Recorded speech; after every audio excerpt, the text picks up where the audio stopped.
Here we go again. All right, after break. So I think I've described the syntax as much as I can. Other questions on it before I move on? Yes. Yes.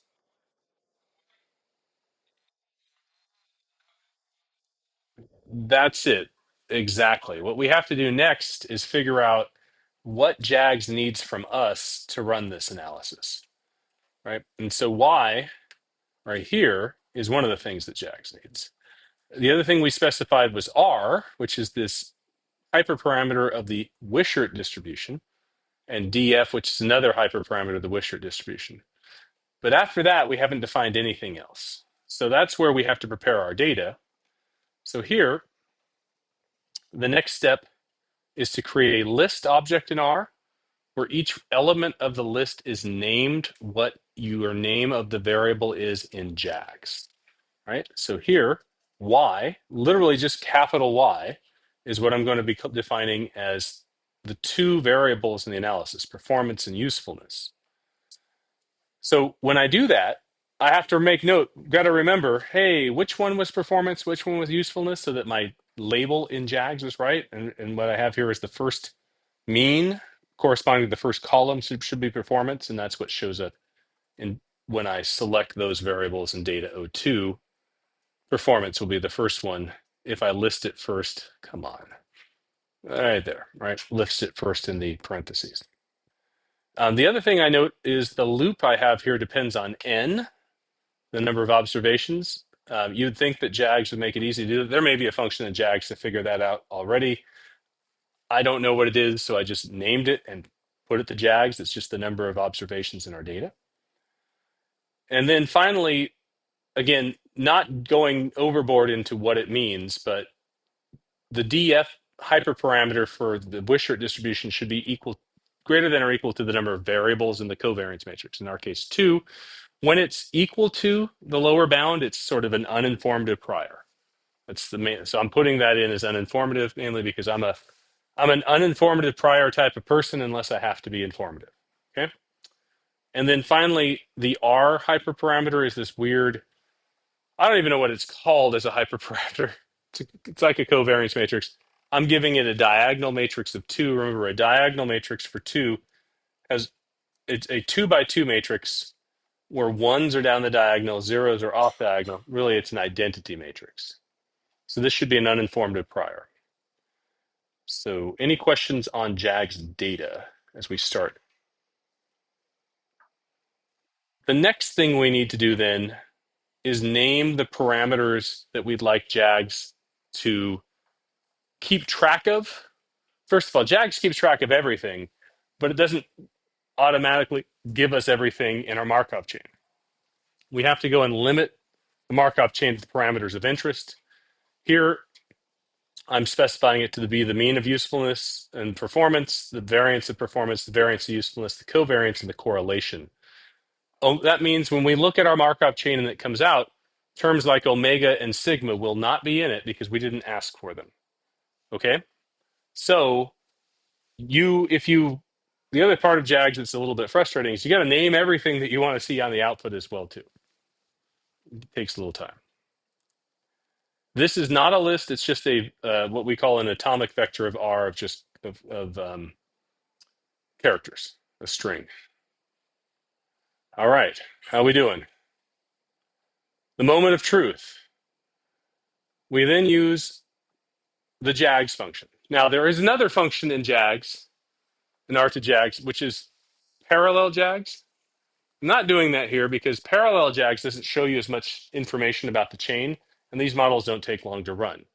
But if you run a JAGS model and it takes an hour or two, try parallel. What's going to happen here is I'm going to run 5 chains.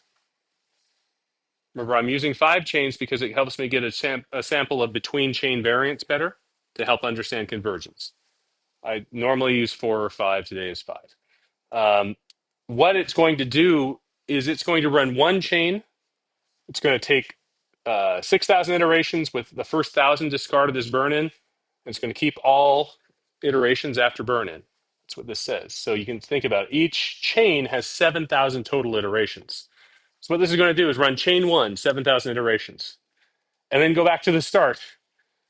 Start chain two from scratch, run chain two, 7,000 iterations, and that same process for all the chains. JAGS parallel will take each chain and run it on a separate core of your laptop or your machine. So instead of having have it run each chain back to back, it'll run 5 chains at the same time. So it goes much faster. The downside to it, it doesn't show you as much information from JAGS. So to keep things informative, I'm going to do this here. The JAGS function, you can find help from the ArgJAGS package. It tells you what you need to put to it. But basically, you have to tell it the JAGS data. Now, remember, this is not your data frame. This is the JAGS data list that you created that corresponds to the model object, right? You tell it which parameters to save. You tell it your model file. This is your function. And then, of course, the MCMC specs that I just talked about. I have an extra comma there. When you try to run it, it will try. It will try. But take a look. I got an error. That is part of the problem with JAGS. The errors in JAGS are, this one actually seems somewhat understandable. Sometimes they're like invalid parent of node. Which node, what parent, what are you talking about, right? So JAGS has not good error trapping. Turns out why this is a problem for us is one of the reasons why you're going to, again, put your hand on your head, face palm a little bit here. If you look at data O2 again, I'm just going to, oops, oh my goodness. Come on, Jonathan, get your hands on the keyboard. I'm just going to show you the first observations here. It's telling us, this is Y, right? This is our Y matrix that we're giving JAGS. It said Y3, so that's row 3, is partly observed and partly missing. You know what I said when I saw that? Like, yeah, that's my data, right? Why is that a problem? So you get an error like this, it shows this. The problem is in JAGS, when you have a multivariate distribution, it doesn't allow you to have some of the observations there and some of the observations not. So now what do we do? I like it. Don't give up. Yes. I believe we feel similarly about this, but I'm going to power through and teach this. This is trying to resuscitate this class to make it at least something that you can use. Let's think about what we had. Let's put it in the context of class. In the last section, when we encountered a problem we really couldn't solve with the joint distribution, what was the statistical remedy for it?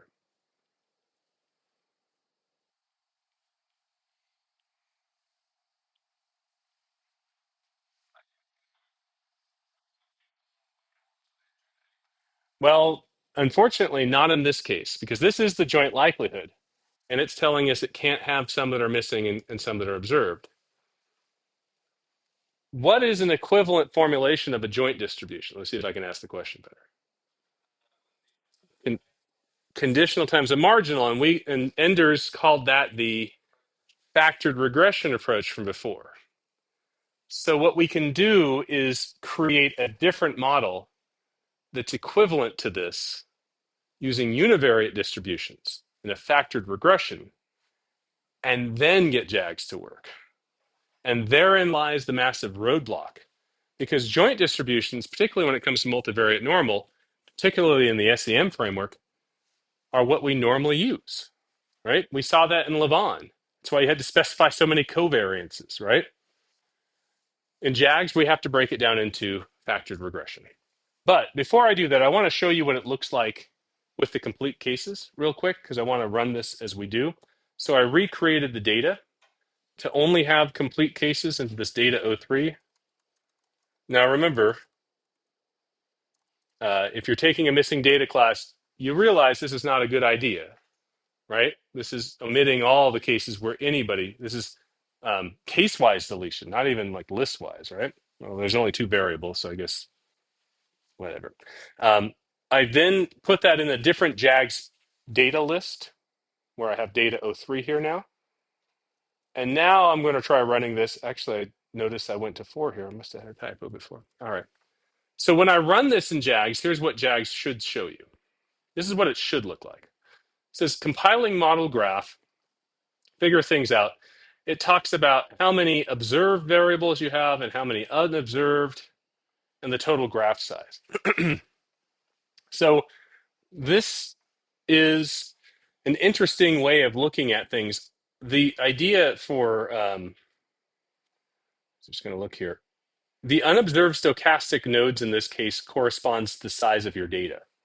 There's 208 observations that we have in our data frame. That's telling you what you've put in. I'm sorry, that's the observed. The unobserved stochastic nodes are, in this case, we've got 3. It's basically what you're putting prior distributions on. This omega, this mu, and this perf, right? So it's trying to calculate what it needs to go and build. And I don't know what the other parameters for graph size are. That might be the other things we're saving here. Then it runs the model. You saw it run fairly quickly here. There was the burn-in period, and then there was the sampling period. And then both of those are finished. And now comes the fun part. So we take a look at what happened. What's the first thing we need to look at in Bayesian when we look at output? Well, first of all, how about we do this? How about I make a plot? How about I not make a plot? Still not going to work. Figure margins are too large. Why are my figure margins too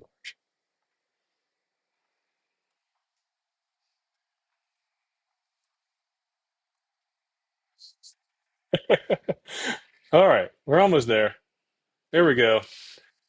There's our Markov chains. We have the mu, we have, don't have all of them here. If we go backwards, we're going to see it. So here is the Markov chain of correlation. Do you remember we called this a trace plot or sometimes a time series plot previously? I cannot zoom in, so forget that. All right, so you'll just have to squint. So the trace plot of correlation, remember this is the each iteration's value of correlation overlaid for the 4 different chains. And then once you take them off, take out which chain it is, you pool all these data. This is the smooth histogram of those distributions. That's our posterior distribution of correlation. And we can do the same thing with covariance. Density, by the way, or deviance, that is like a log likelihood value. It always comes back. I don't know how to turn it off, and I never look at it. So not usually something of use. We also have our density of mu performance and our density for mu usefulness, and then our 2 variances as well. So that's what comes back. That's how you plot it. That's how you can see it. But an easier way to look at that, remember there was basically what I was trying to talk about was the first thing we have to worry about in a Bayesian algorithm is convergence. And remember how we saw that the last time, there was this R hat statistic, right? R hat is a ratio of between to within chain variance. We want it to be about 1. Basically, some of the guidelines, modern guidelines, are this needs to be less than 1.05. Anytime you hear a guideline like that, you should raise your eyebrows, but let's just roll with it, okay? So 1.05 looks like all of the values that we see are lower than that, which tells us our Markov chain it looks like it converged, okay? So now what we can end up doing is looking at this output. Mu vect turns out to be, this is remember in our plots from our density, when we looked at the result of the Markov chain, this is it. This is our posterior distribution. That's our best guess as to what these parameters are.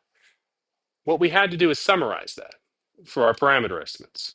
And the most common summary is the mean, right?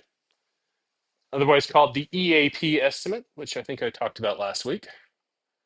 Here, the mean is mu vect. So we would say the parameter estimate, for instance, for the correlation is 0.218.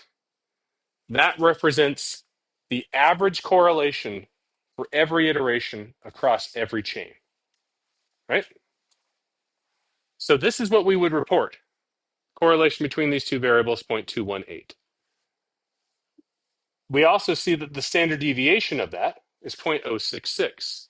Once again, that's the standard deviation of every value sampled across all chains put together. Right? So that 0.066 is what we would normally talk about as a standard error of an estimate for a correlation. It's a posterior standard deviation in this case. How's that going so far? The other parts here, these are quantiles of a credible interval. Remember in Bayesian, the idea of putting an interval around a parameter, we call it a credible interval because that's the range to which we believe with confidence a parameter should be in. So it's a slightly different way of describing a confidence interval, but it's people more often than not describes the confidence interval like a credible interval. So you're probably comfortable with that. But if you're trying to put a 95% credible interval around this parameter, you would see it'd be between 0.86 and 0.345, right? So in the Bayesian output, these two first values are like mean and standard error from your Levon output. But unlike in Levon or in other like LM, linear models, often what you see is a z-test or a Wald test and then a p-value. There is no p-value in Bayes. Instead, what we replace it with is the credible interval right here. And how we tell if a parameter is significant is if 0 happens to lie, does not happen to lie within that credible interval. So if I asked you, do you believe the correlation is bigger than 0? You'd say, well, let me give you my 95% credible interval, which is somewhere between 0.086 and 0.345. Clearly 0 is not in that range. You say it's unlikely correlation is 0, right? That's basically the version that we would come up with like a hypothesis. It's not a hypothesis test. Technically, a Bayesian hypothesis test will involve prior probabilities of null versus alternative hypotheses. Let's not get into that, but this is how we look at it. Yes.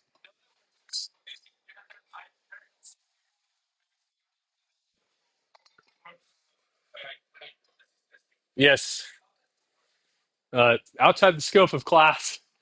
And it basically, I'll say why.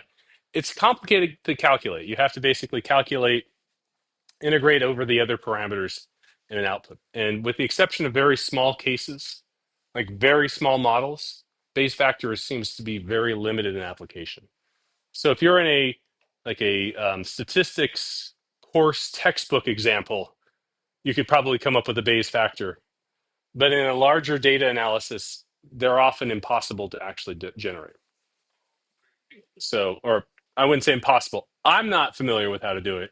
And I've looked and it seems like it's just not feasible.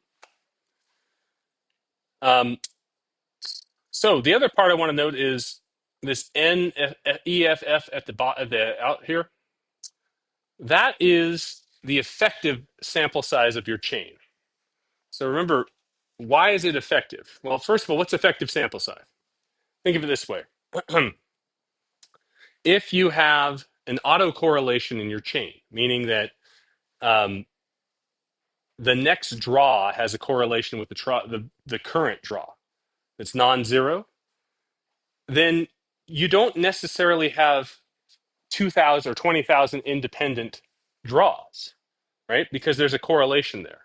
This is basically saying how big your sample size would be if they were uncorrelated.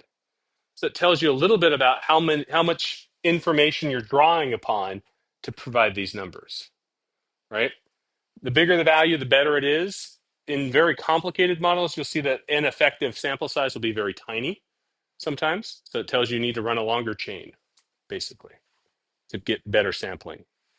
Where ineffective sample size makes the biggest difference is for trying to calculate values of the credible interval, right? What we're doing is calculating where the 2.5 percentile is or the 97.5 percentile is. And those are order statistics. Those take a lot of sample to pin down with good reliability. So the bigger, if you're worried about those values, if you're worried about tabulating whether a variable is a bigger than 0 more often than not, you'll want a larger effective sample size. If you're not really worried about it, you're just worried about your parameter values themselves, that ineffective sample size should be fine. 2,400 observations, you'll get a good estimate of the mean with that, no problem. Right? It's like thinking in basic statistics. What's the sampling distribution of the mean? Well, sigma squared over n, right? You can go and figure out that 2,400 observations is almost overkill, right? So how are we doing with all of this? All right. So these numbers will not look like our Lavon numbers necessarily, because my Lavon data, I use the complete data. Would you like to compare and contrast how the differences are between this and Lavon to show you how ML and MCMC work a little differently? I can do that. Here I am again telling you this, but I'm making things up on the fly. Dangerous, dangerous. I feel like living dangerously today. All right. If I change this to data 03, I think it should be then here. So this has 208 observations, so that did work. All right, let's take a look. Our mean of performance in the Bayesian estimate was 50.693. The mean of performance, the intercept for performance, excuse me, did I just get this backwards? 50.693 intercept. Somewhere I've got my variables switched.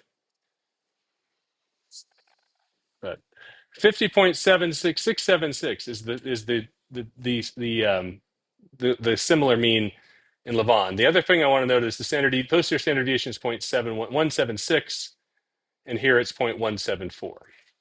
So what you'll see is the numbers are not exactly the same, but they're close. The thing I would key into is that the variance itself, the standard error or the standard deviation is slightly larger, and that's usually what happens. Let's take a look at mean of usefulness. 13.631, 13.635, very close. Standard error 0.203 and 0.203. So these turned out to be fairly similar. The variance, 289.392, 286. So the variance looks a little bigger. And part of the reason for that is, well, yes, I did.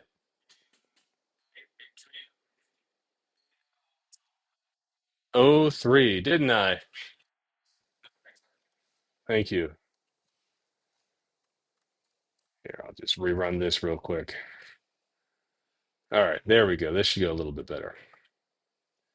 Okay, so variance of usefulness 289.290 from JAGS, 286.511 from Lavon. That's a bigger difference. And part of that is twofold. Number one, the variance distribution right here, it has a slight bit of skewness to it, right? So what that does in the variance is it pulls the mean toward the tail.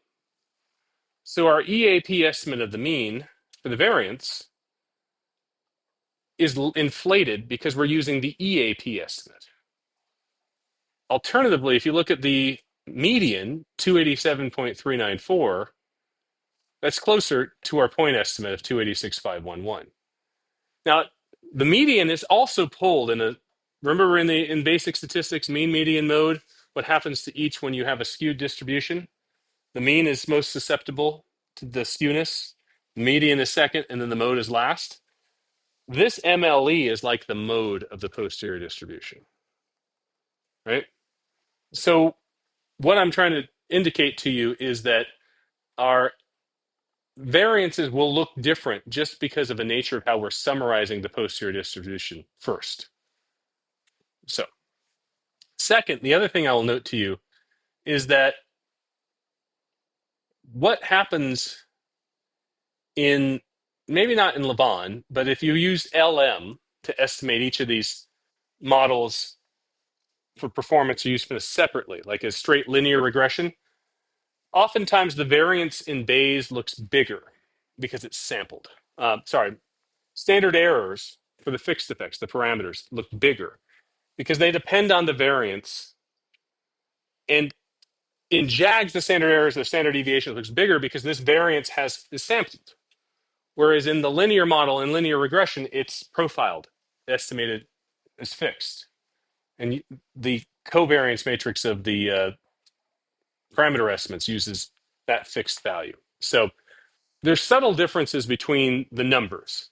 What I will tell you is in practice, for uninformative priors, you tend to find bigger standard errors for the non-variance parameters in Bayes than you find in ML. Standard deviation, posterior standard deviations are bigger than the posterior standard errors. And that is a function of Bayes, function of the way that we sample the variance. How we doing? All right, but this still does not help us with missing data yet. So let's get back to missing data. We can parameterize this using the factored regression approach. So I took the Lavon syntax with the factored regression to show that to you right here. We have the usefulness. The key here is we're going to predict performance with usefulness and then usefulness with an empty model, right? So this is the distribution of, it's like saying the distribution of performance given usefulness times the distribution of usefulness, like this, right there. That is our factored regression. And what we should know from what we've learned in this class so far is that that should be equivalent to our other specification, our joint distribution. So building that, I have the Lavon syntax here just to remember how it worked. Again, you'll see we didn't use all the data, but here we have our Lavon results. And there we go. One thing I wanted to just double check on was here.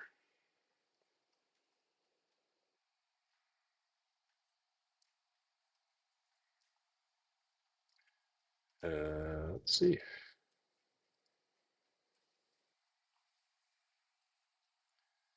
Yeah, that's right. Never mind. I'm not double check. Forget the double check. We'll just keep moving forward. Okay. So now what we can end up doing is building the same factor regression approach into Lavon. So now what that means is what we called Y before, which was performance and usefulness, that matrix of data, will not be useful because that's a multivariate distribution. Instead, we're going to use univariate normal distributions for both usefulness and performance. And we have to go and specify the regression model for each to build it. Usefulness will have an empty model, it'll just have an intercept.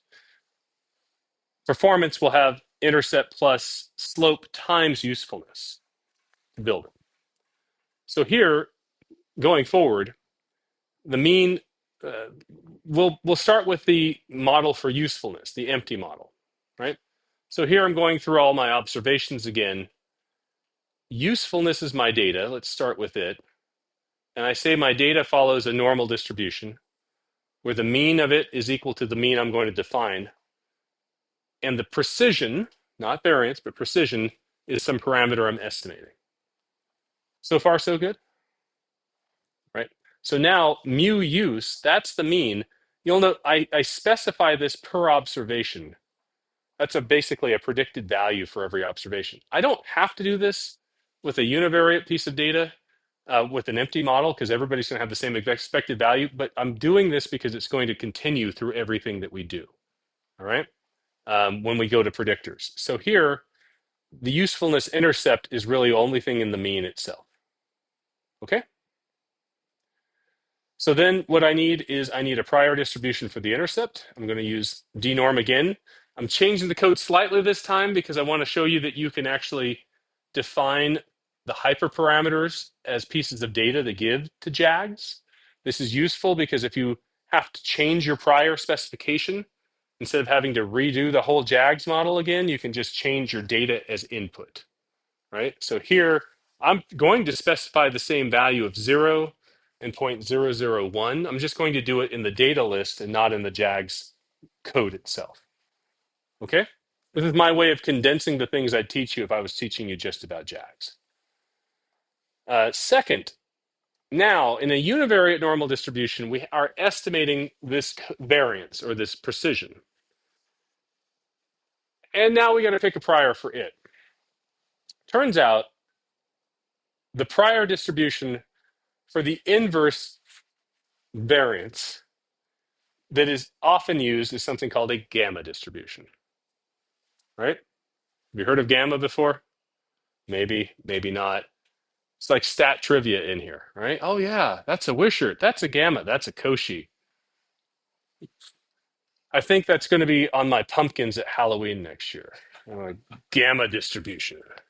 But I don't know. I mean, basically, the gamma distribution is a conjugate prior for the inverse variance. You remember in the covariance matrix case, we had a Wishart distribution for the inverse, right? We had an inverse Wishart for the regular covariance. Gamma works the same way. For the inverse variance, gamma is the conjugate prior. For the variance, can you guess what it is? Inverse gamma is the conjugate prior. Yes, there is a gamma and an inverse gamma distribution. Yes, it keeps getting better, doesn't it? So this distribution has two parameters, sometimes called a shape and a rate. And what I wanted to do was play around with what the shape of that prior is. Of course, I've got my figure margin. So what I'm going to do is I'm going to plot. What are you doing? Oh, I know what you're doing. This.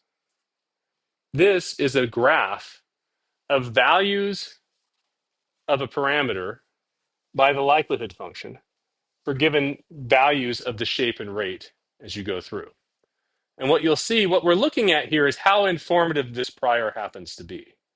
Right? So if I put this out to like a value of 20 right here, I made this plot. This right here looks very uninformative after you get past 5. But before 5, there's a big jump, right? So that's kind of an informative prior for gamma. So instead, what you can do is maybe change the values of the parameter. Actually, this is, if we do, for instance, smaller values for shape and rate. Look at that. This thing has a big jump, but the values on the y-axis are between 0 and 0.1, right? So what I'm getting at is, how do you specify the prior in a way that's uninformative enough? So you have to play around with the distribution a bit to plot it.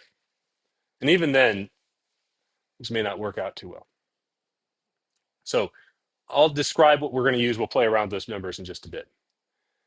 The usefulness variance, I want to keep track of because I don't care about precision. I want variance. So I'm just going to define the variance of it with 1 divided by the inverse. So when I go to my JAGS parameters to keep, it'll have sigma squared use, right? How we doing? All right, let's get to performance. A lot of performance will look the same. Again, I'm going to give JAGS the performance vector, not the data frame, just the variable itself out of the data frame. I'm going to say it follows a normal distribution with some mean that depends on the observation and some inverse variance, precision. Now, the mean for the observation, though, is my regression function. I have my performance intercept plus my performance slope times the value of usefulness for a given observation. All right? Now, you might be thinking, what if usefulness is missing? Yes, that's a good point. It will never be. Because what JAGS will do is it will fill in usefulness based on the model up here. Because it's in the likelihood. So every time JAGS comes through and sees a missing piece of data for usefulness, it generates it from that right there, that distribution. So it fills in the data automatically for you. That's cool, right? That's your first instinct, first idea of what imputation is. It's literally imputing the data based on the model that's described here. Yes.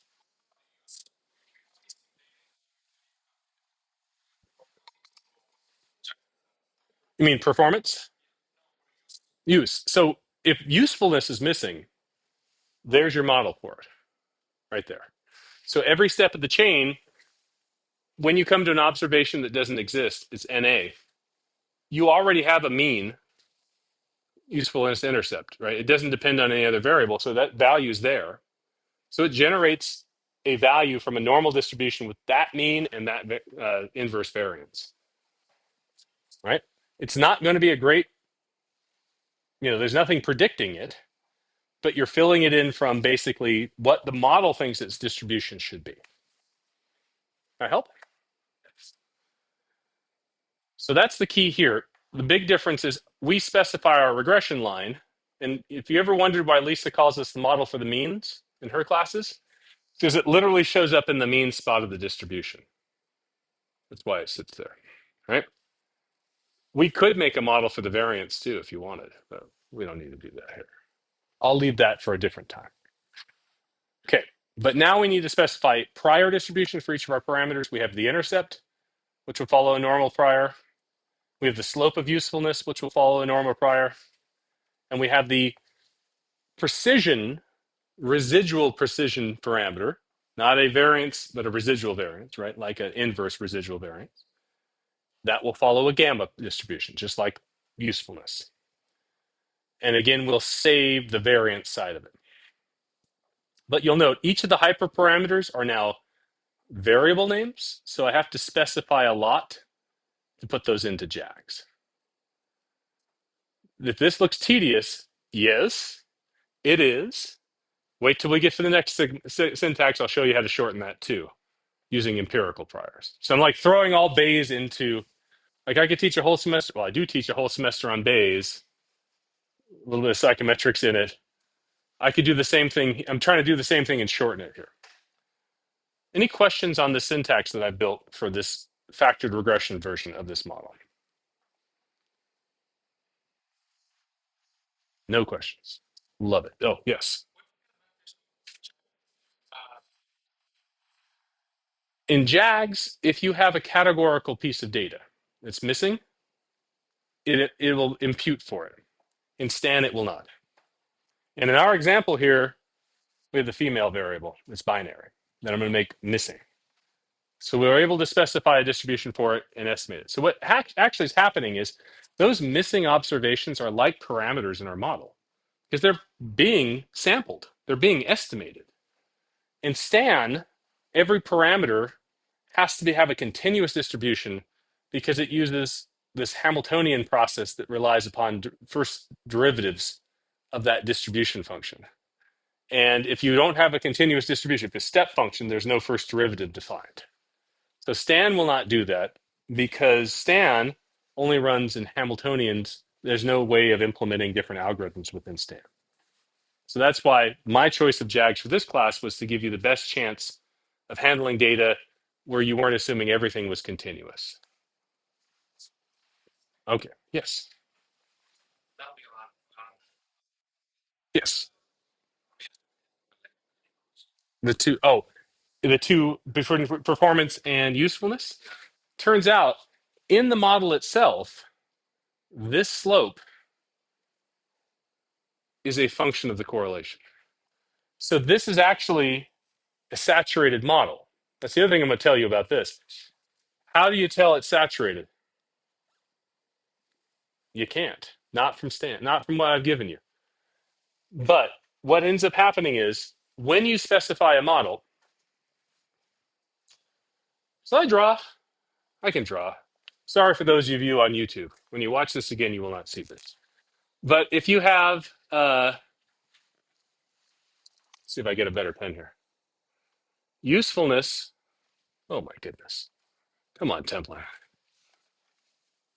And performance, let's call it that way. Those are two variables. I'm using a path diagram here, right? This is supposed to represent their covariance, right?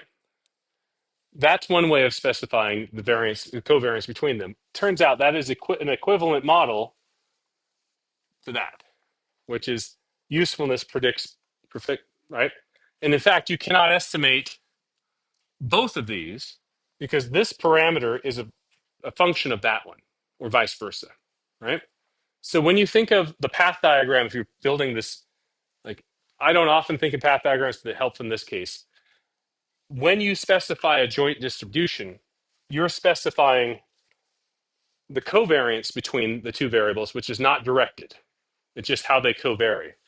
When you do the factored regression approach, you're replacing that with a series of regression slopes. But you can get back to that covariance from the regression slope. It takes a little bit of doing, but you can. Did I answer your question? All right. So when you're in SEM world, by the way, or multi-level modeling world, any of you in Lisa's advanced multi-class this year? All right. You may get in that class also, and there may be cases where software doesn't always do it the way you want using the correlation between random effects. And so what you can do is specify one random effect predicting a different one, and it's an equivalent model, just with a different specification. So that trick between covariance and slopes is a really big one. I'm glad you asked about that. I hope I answered the question. I hope I'm answering your right question. I didn't, not the question I want to answer. I feel like a bit like a politician here. You know, let's not talk about that. All right. Yes, Julia.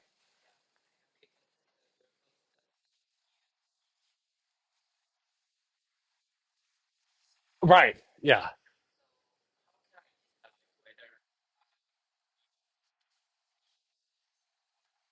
Oh, for the hyperparameters? Yeah. So my code, I changed it slightly so that if I wanted to change hyperparameters, I don't have to rechange my syntax file. I just have to specify the hyperparameters in my data list. Right? So here in data, JAGS needs numbers for everything I gave it here. Otherwise, it gives you an error. You perf mean 0 expected or something like that. So I'm setting all those values into a data list. And now if I don't get convergence or if I want to change a prior, I just make a change to this data and rerun JAGS and it works. Does that work? Thank you. Other questions on my syntax here?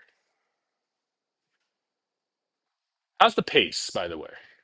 I know I'm going slow but deliberate. This is trying to learn multiple things at once, and you know, what do you do with that? Sorry. Okay. So my data list, this is where I'm going to specify. I basically gave the same prior values for each of the means. So a mean of 0 for the hyperparameter, a precision of 1 divided by 1,000. And you'll see I put 1,000 there because 0.001, I don't know what it is about my head, but I don't want to convert that into a variance of 1,000. So this is a 1 over the variance, all right? So a variance of 1,000 is what I can see there, right? I specified the shape and rate at 1 each. You'll note that that was a little bit more informative than 0.001, something along those lines. So I might change that again just to test it out for you. And I left that the same for each of these as well. And you'll also note that even though, so interestingly, the other thing you have to think about in Bayes is the scale of the parameters themselves. So let me get back to my Lavon summary here. So this is the Lavon version of the factored regression, right? And for performance, I have an intercept of 12 and a slope of 0.036. The intercept, the scale of the intercept is in units of performance, right? It's the variable it is, meaning when usefulness equals 0, performance is about 12, and the variance of it, what's left over, is 0.788. But look at this. This slope right here is not in units of performance, right? In a regression, the variable parameter, the slope, it's units of performance per unit of usefulness. It's a rate. And so it's not on the same scale. So when you set prior values, the scale of the parameter matters, right? You can think about it. If we had a very informative prior, let's say a mean of 0 and a standard deviation of 1 for our prior, right? It would greatly impact the intercept because the intercept wants to be 12. But it wouldn't have much impact on the regression slope because the regression slope is already close to 0, the center of that prior. So one of the things you have to think about in Bayes is, particularly in linear models, the scale of each of the parameters depends upon the type of parameter they are, intercept versus slope versus interaction, right? That's another reason why uninformative priors are nice, because these are so wide that even if a value of 12 and a value of 0.03 roughly have the same flat spot of that big normal distribution. I think before spring break, I showed you a segment of a normal with a variance of 1,000, right? It looks very flat in the range around zero. So this is not going to be much of an issue for these parameters, but it's one thing you have to think about. I'm going to go on unless you have questions.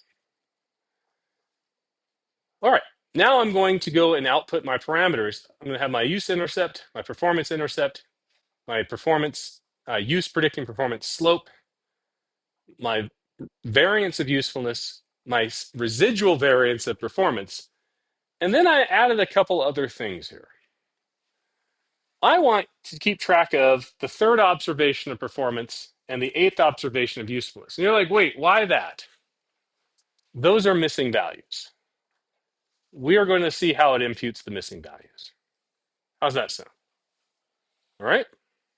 So I added that there. I could have just used this syntax right here, perf. That would have printed everybody's performance. That means the output gets hundreds of observations. So I'm just going to look at the third value. You can pick a value you'd like to see as you go forward. But I'm going to have this running through our example as we go today, because what you're going to see, and I'll have to, we're totally going to be running out of time today. So next week's class will be about this as well too. We'll be fine. And then chapter 6, a small part of it. No quiz on chapter 6. What I'm going to show you though is as we add auxiliary variables to this analysis, the imputation precision gets better, meaning as we get closer and closer to knowing more about a person, that variable's posterior distribution gets smaller and smaller, the missing data, meaning we're basically trying to do a better job with prediction. Yes.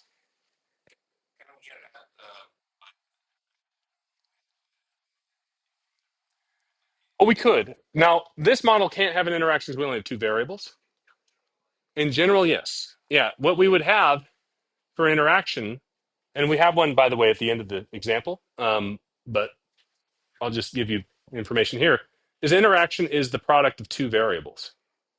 So if you specify, let's imagine we had usefulness and CC10. I think that's in the model.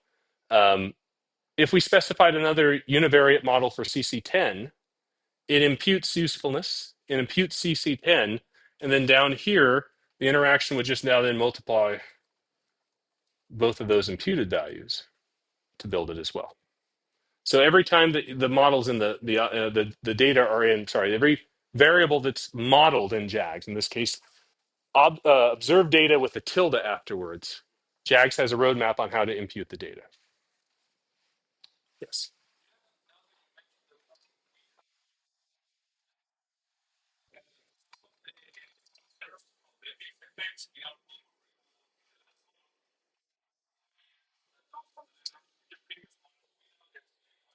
It could happen. Yes. Yeah. We may have more precision to see what the missing is, but the bias and standard error we may bias our standard error without the auxiliary variable. Let's put it that way. Right. So missing data may cause us to think we have a lot more information than we really do. The auxiliary variables serve to help us sort of identify what those missing data observations are. All right, got a minute left. Let me try to run this before break. Run the analysis. Oh, nope, nope, nope, nope.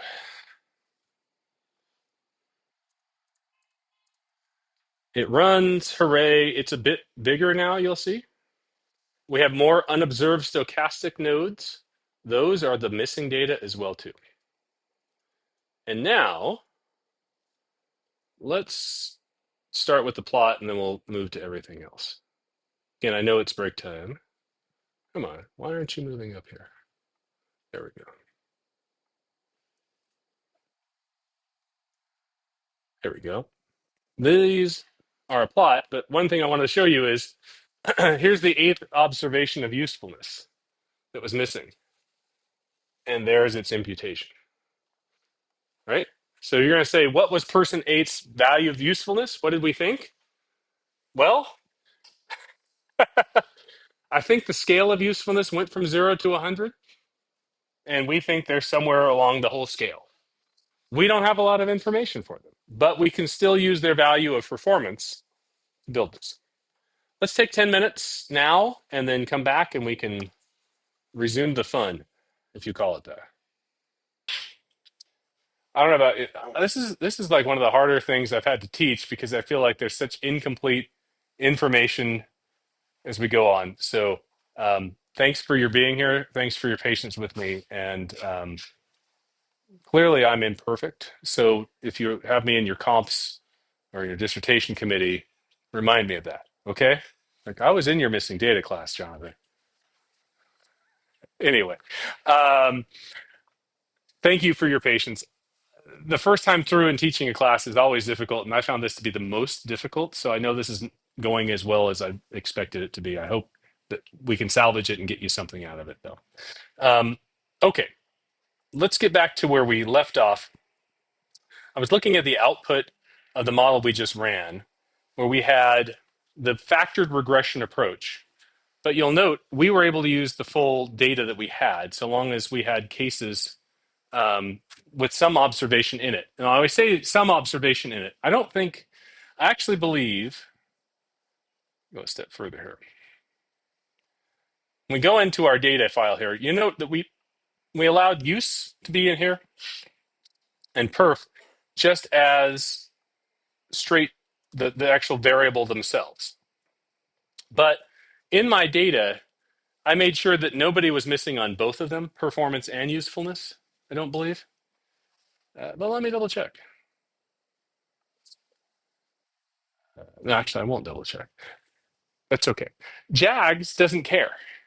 If you're missing on both, doesn't make a difference. You can include it. It's not going to do anything to the model because the data are literally coming from the model, right? So, but it doesn't sort of a not, it's not really useful in a big sense because if you have two variables in your data and both are missing and you have no auxiliary variables, you're not going, it's just going to impute what basically it's what we call a predictive distribution. Is what the predicted value should be for just person at random that we have, right? Not a conditional distribution. So it's very odd how it looks. But JAGS doesn't even care. You can give it no data and it will generate model, right? So going back to the plots, again, we don't care about deviance as much. I guess the first thing we always look at is R hat. R hat is right here. You'll note our model parameters, R hats are below 1.05, which is good. We've converged. So now we can start doing some summary information. The other thing I wanted to note was we've got our mean of performance intercept. This intercept is not a mean, right? It's a conditional value, right? It's basically the value of performance when usefulness is equal to 0. And so this is not the same as the mean that we had in the first model. It's not going to be. And that is one of the problems with the factored regression approach in JAGS. If you wanted the original parameters of your model, you have to sort of get around all the other parameters that are there, right? This specification, as we were just talking, Ahmed, about where is the correlation? Well, the correlation in this model is really a function of this slope, perf use slope right here. It's not a correlation, it's a slope, but it's there. So we'd have to go and transform our data to take this thing. If we really wanted that correlation, we'd have to take this, transform it, and create the correlation out of it. And that depends on the other parameters. It's a mess. And this is the challenge with fully Bayesian using JAGS, or STAN for that matter, in this approach, because to do auxiliary variables, to do any multivariate distribution, we have to factorize it into a series of univariate distributions. So getting back to the original answer. So JAGS, number one, positive. we can treat every variable with an appropriate distribution. Hooray. Number two, we can see the imputation process unfolding right in front of our eyes, right? Positive. Negative, how do you interpret results? Kind of a big deal. Not just interpret them because they're Bayes, but interpret them because they're on a different scale from potentially what a joint distribution might give you. So there's sort of a roadblock there. You can get around it.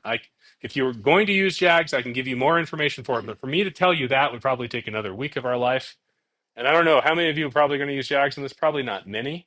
If you are going to use it, I'll give you a lifetime pass. Come back to talk to me after class. When you're using it, I will be able to help you there. But in the interest of cutting it down on time, I didn't do that here. Okay? So, pros and cons of JAGS. Once again, pro, proper specification. Con, hard to get back to your original model of interest. Okay? Yes.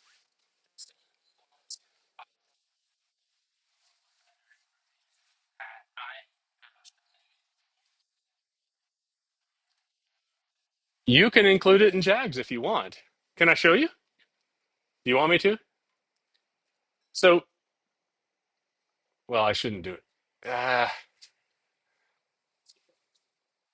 Sorry, I'm pausing because I'm about to open up a door to why Bayesian is more awesome in doing this later on. How would you center your variable? At a constant? What the mean?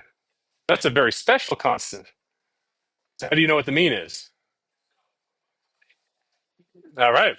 So watch this. What if we did this? We know that usefulness has a mean that we're estimating. It turns out in the empty model, that's its intercept.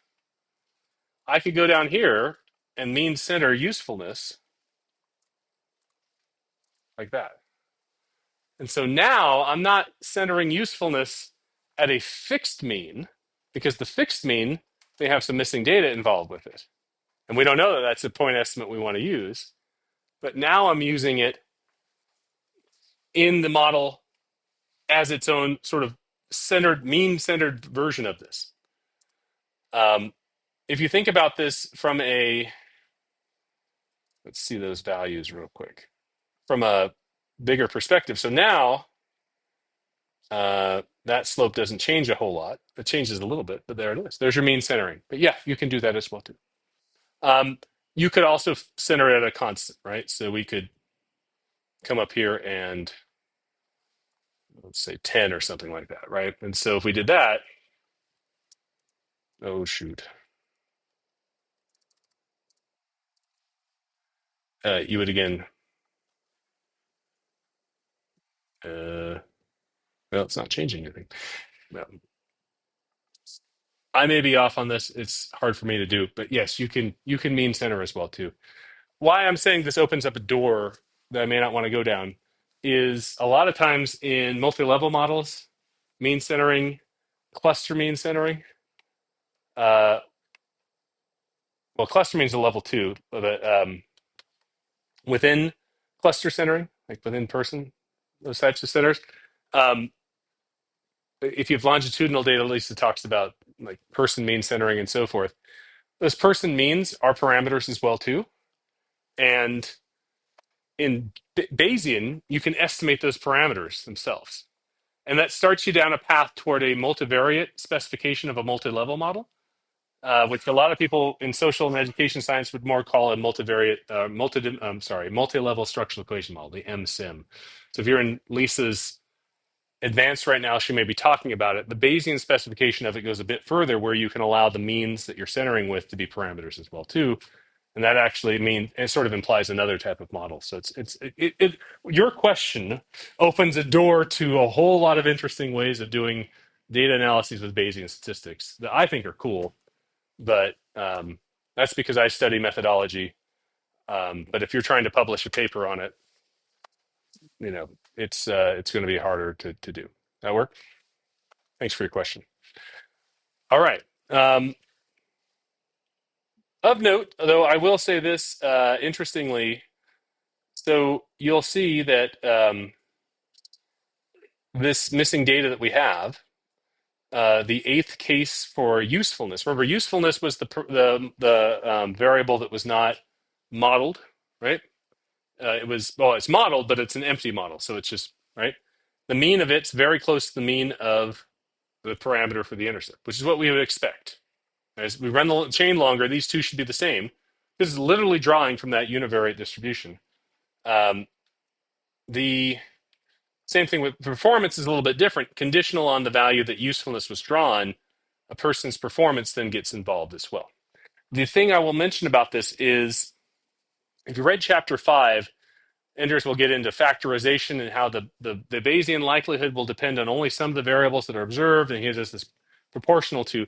This is all being worked out for you in JAGS as well, right? It's actually using Gibbs sampling for it. And depending on the structure of your model in JAGS, it turns out that when you specify certain types of models, it will figure out what the Gibbs sampling step should be for what you do. So it builds it in, it handles imputation a lot easily, and it imputes based on your model. Now, if your model's wrong, like if you have a curvilinear relationship, but you specify a linear model, right here, imagine the relationship between usefulness and performance was quadratic, but you didn't specify, that's the true relationship, but you didn't specify it here in JAGS. JAGS will impute the linear relationship. So if you were to go and compare, like if you were to remove some cases in the middle and look at what they were imputed on, they'll be imputed around the linear relationships. The model has to be specified right for this imputation to go well. But it's cool. You can start to see it. I feel like I'm going on tangents. It's the hard part with me and Bayes. Hard part with me in life. My life is just one big tangent. Questions about all this?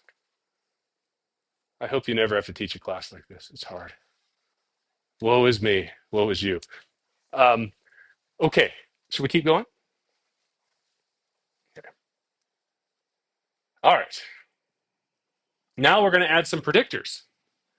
And to do this, I'm actually going to just, so last time I added just CC10 and female, and I did not put female in the likelihood because it was a Bernoulli variable at first. This time I'm just combining both steps. So I'm actually creating missing data for the binary variable female before we go.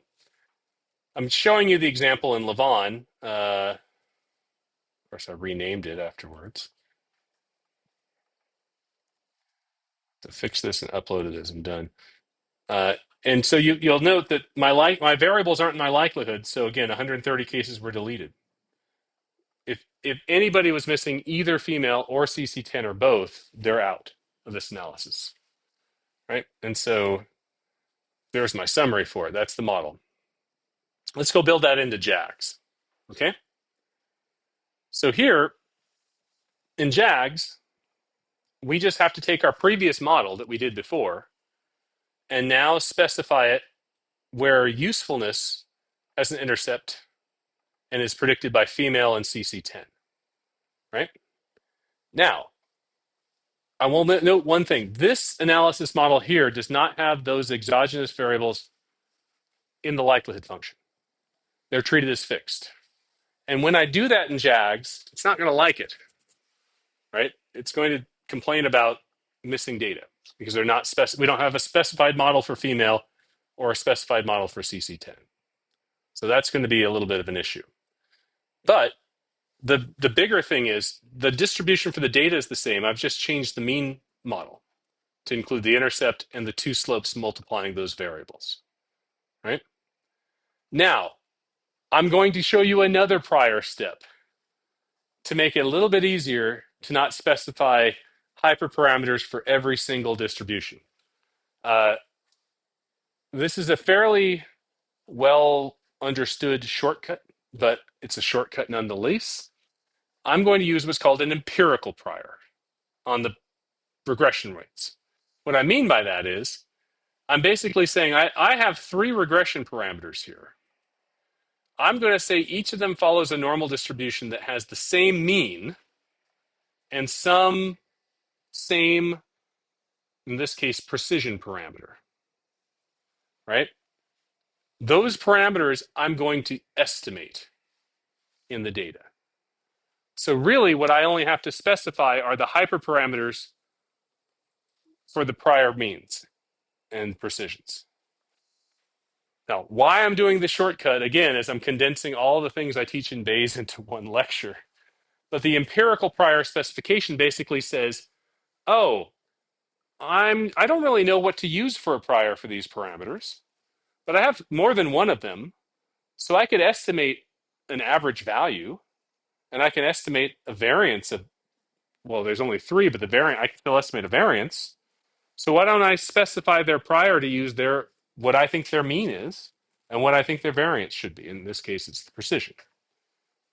So I'm estimating the hyperparameters in this case, treating each of these regression coefficients as having the same mean and the same variation around them. That's it. It's called an empirical prior. It's fairly common. In fact, many Bayesian systems just default to this. Where it breaks down is if one of these parameters doesn't converge. Usually the Bayesian remedy is to make the prior more informative. There is no specific hyperparameter for that prior, so it's hard to make it more informative. You sort of have to take it out of the empirical use. But I'm going to show this to you in the rest of the lecture. I'm just going to do this because it cuts down on the input to JAGS, right? It makes it go faster. Okay? Okay, again, weaving in concepts of Bayes into my Bayes example that you've never had Bayes examples for. So that's just, we're out there. The next term, so basically I'm now estimating the mean, this mean use 0, the hyperparameter for the mean of each of these parameters is literally going to take basically the average value of all three. But it's an estimated value, so I have to give it a prior distribution, which I give a very uninformative version of 2. And the same thing happens for the precision parameter, which again, don't care about precision, but I can always flip it. And I give it also a fairly uninformative prior. Now note, these hyperparameters are not the parameters of interest for our model. They're just prior distribution parameters. So they're less informative to us, but it just makes the right thing faster. So these parameters, use intercept, use female, use CC10, those are our regression slope coefficients. We're going to get those out. Tau use is our precision or residual precision after we predict usefulness. So we're going to convert it to a residual variance, and we'll report it. How's this going? Terribly, but I'm going to keep going. I can see. I can feel it. And as I'm building the lecture, I'm like, I don't know how I'm going to fix this, but we're going to keep trying. All right. Performance. The performance model looks very similar. It's just now I have a set of regression coefficients and intercept, a slope for female, a slope for CC10. Each of these will have a empirical prior distribution with a mean that's based on the mean of those parameters and a precision parameter that's based on the precision of those parameters. I have another prior distribution for the residual precision, which I will then convert to a residual variance. Okay, give this a try here. My data, you'll note the data for this, much smaller, because I hard-coded in my empirical prior hyperparameters, and I only have now the hyperparameters for our shape and rate. And then, oh, the other thing I'll note here is that I can use the empirical prior for my regression coefficients because I have more than one of them for each model. And I'm separating my empirical prior to use for usefulness versus for performance because they might be on different scales altogether. So separate them.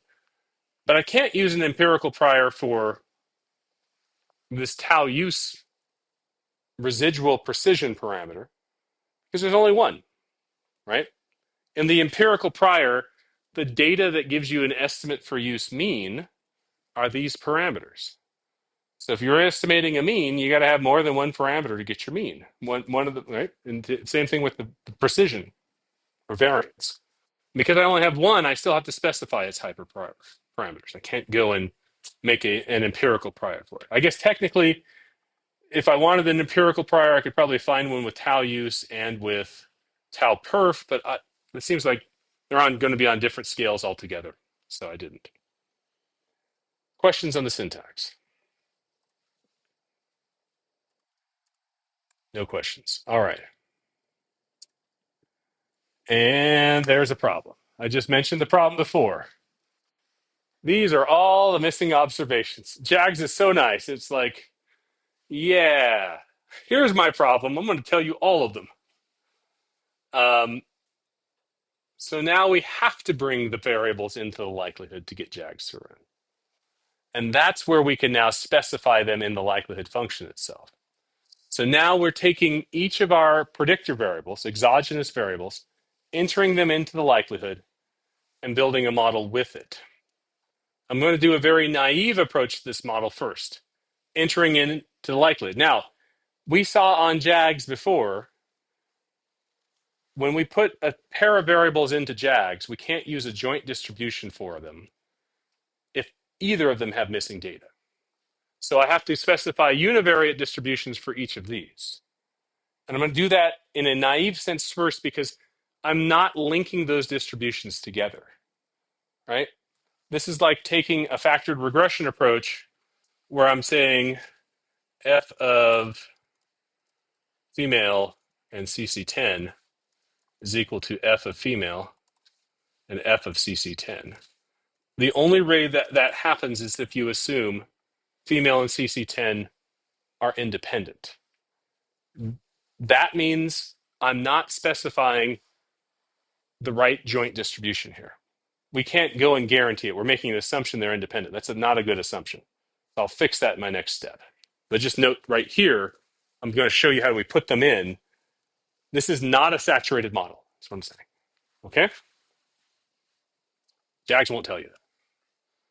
So for female, Bernoulli variable, there's a Bernoulli distribution. Remember, Bernoulli variable is like a coin flip, binary 0-1 variable. It depends on one probability, right? The probability of female.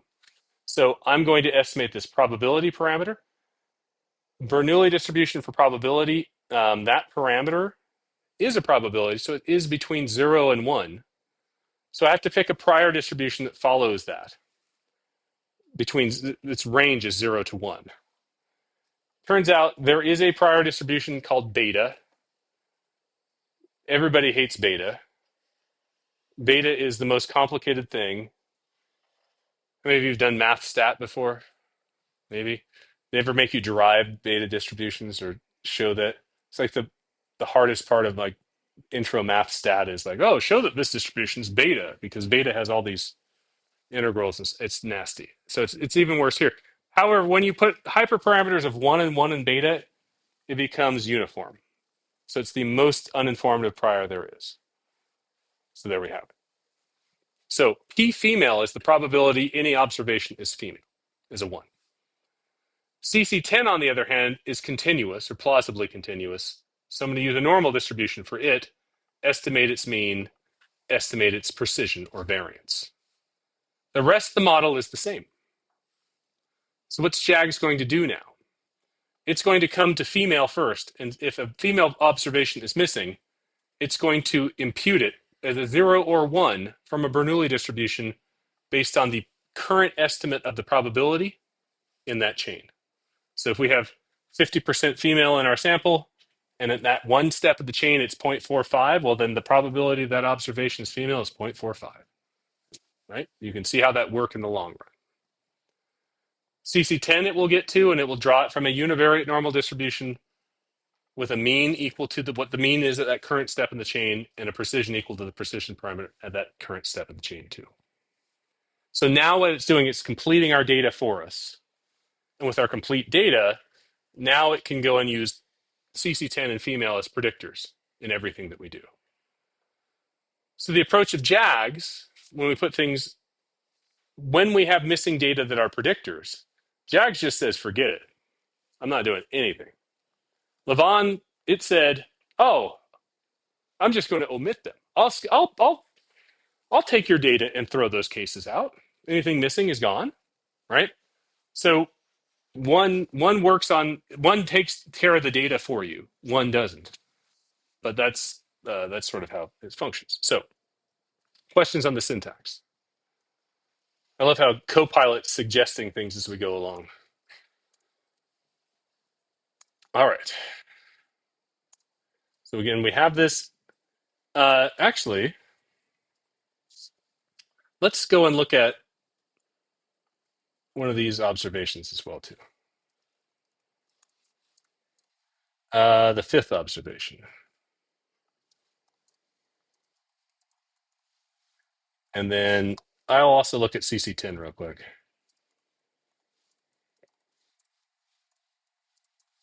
Let's look at 1, 2, 3, 4, 6. Right there. So now I'm just adding more parameters to run. It took a little bit longer to run, as you noted. I'm going to output my samples. Now, look at the R hat first. R hat suggests everything is converged. So we can look at it. Now we can go and take a look at our regression coefficients, right? Well, before we get there, let's take a look at these point estimates for our imputed values, right?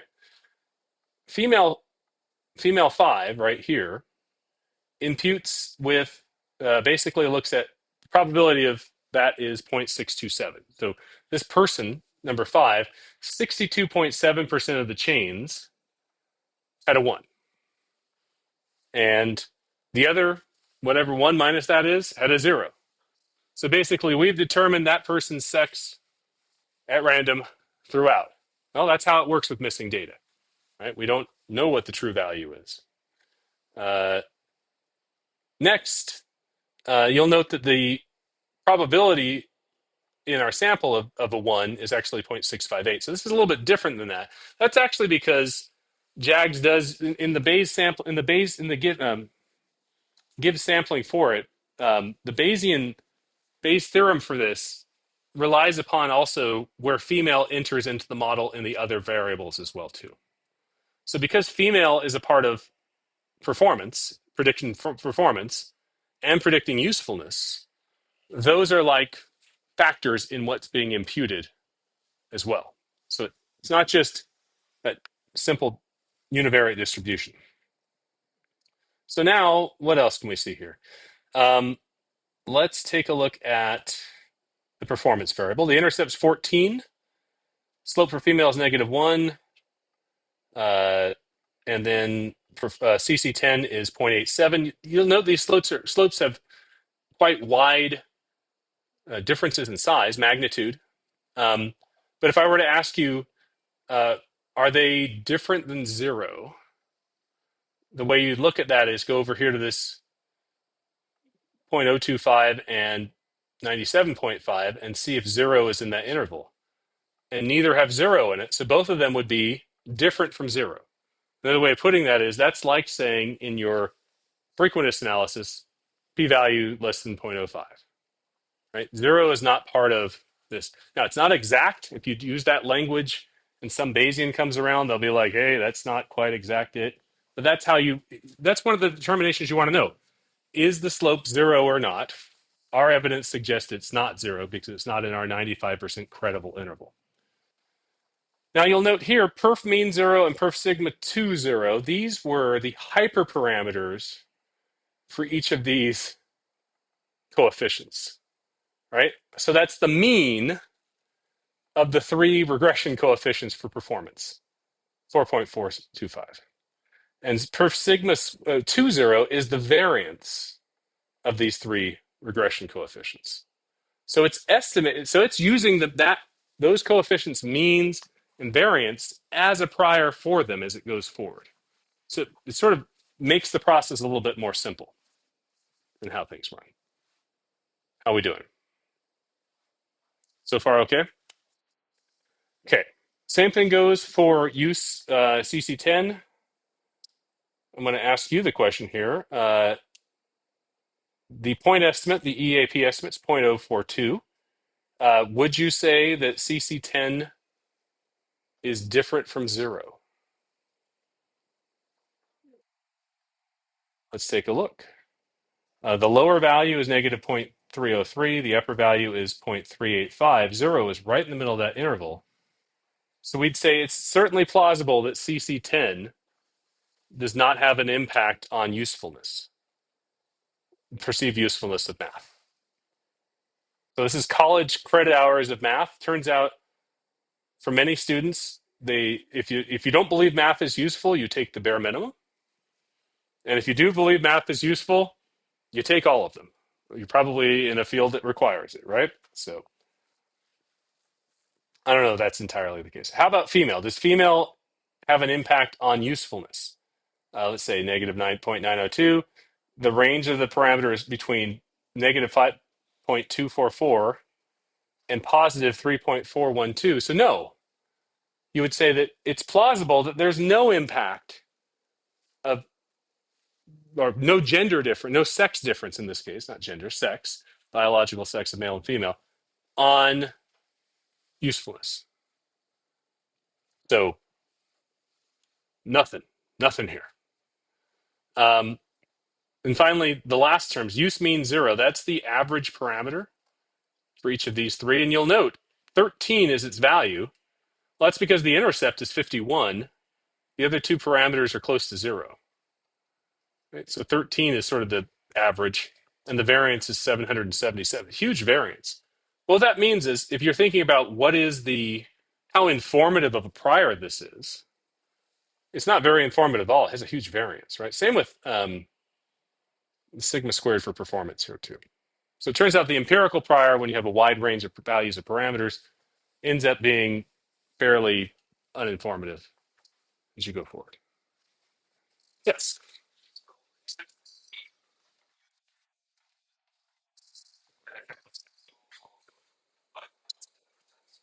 Yes. Right here.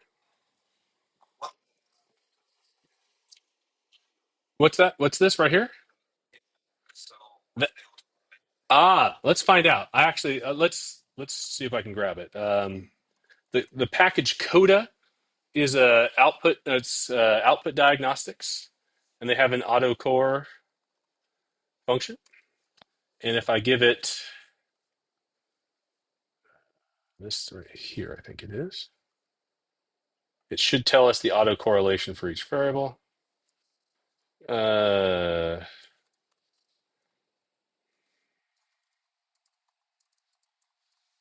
Nope. So no, looks like it won't. I can compute it. It will take some time. um, Let me get back to you on that and see if I can have it for next week. How's that sound? There is possible, it's just not on the top of my head. We can take this object, which has all of the Markov chains in it.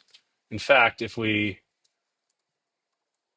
digest it here a little bit more, you'll see there's bugs output.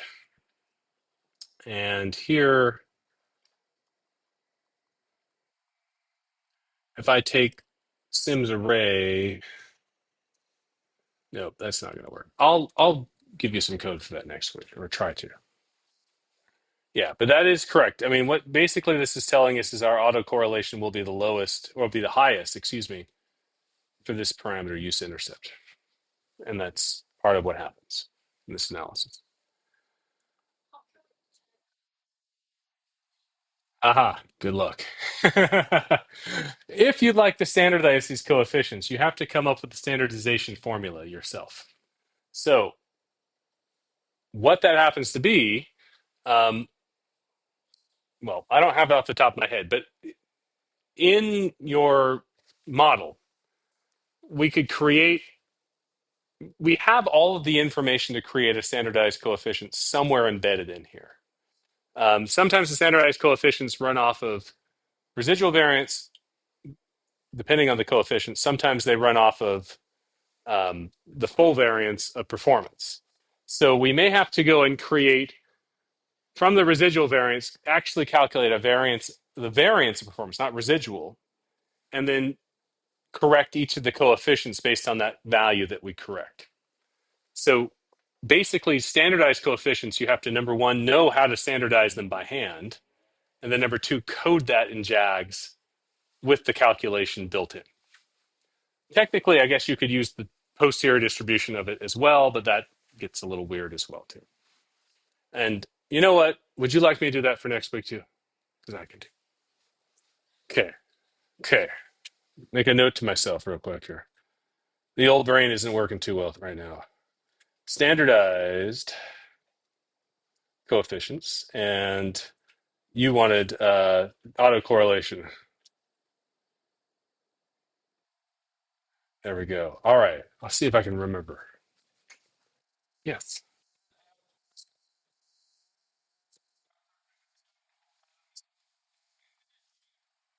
that's right.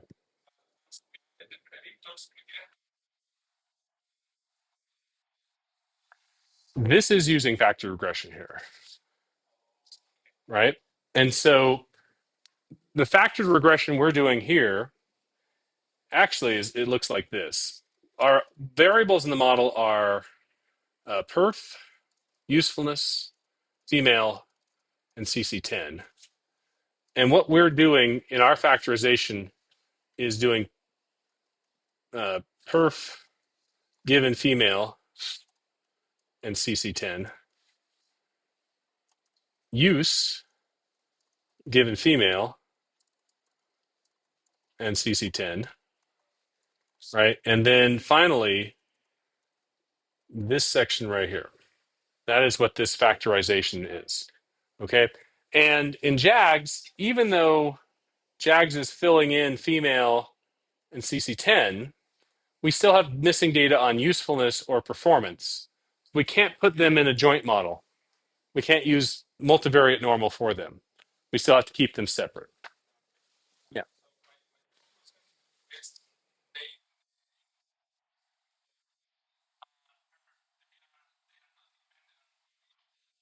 that's right. That's right. Okay, other questions? Good questions. When will it stop? 10 minutes. 10 minutes.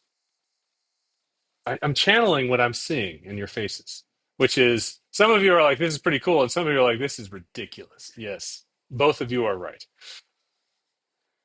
So this isn't saturated because, again, I mentioned before, well, there's two things with it. Number one, we didn't saturate the performance, the CC10 and female section. And number two, if you look at our performance and usefulness, we would want them, they're part of we're trying to come up with a multivariate normal distribution for them, right? That means we have the mean side, we have the variance for each, but we're missing the residual covariance of these parameters.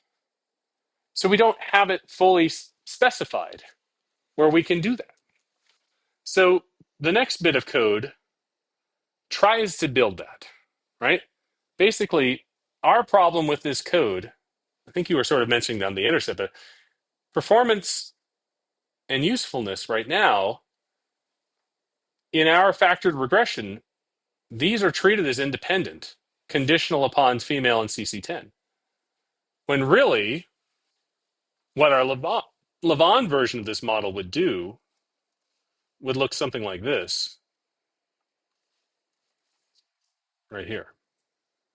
This would be the joint distribution, right? We have a joint distribution of performance and usefulness conditional on female and CC10. So our syntax is assuming the residuals, or what's left over for performance and what's left over for usefulness, are now independent. That is not saturated. That could cause a problem. So how do we build that? Well, it turns out there is not a direct way to get the residual covariance estimate, because the residual covariance is part of a joint distribution. And a joint distribution with missing data can't run in JAGS. So can you think of a way that we'd factor this to make it run in JAGS?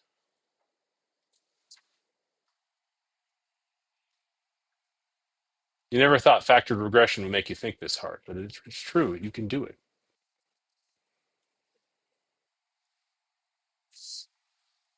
What if I did something like, actually, this right here? Now I'm taking this distribution of performance and usefulness, this joint, factoring it to usefulness conditional on female and CC10, and then conditioning performance on usefulness as well. That will do it. It will give an equivalent model to the joint distribution, but the parameterization will be such that now we have a regression coefficient that's doing the job of our residual variance. How am I doing with you?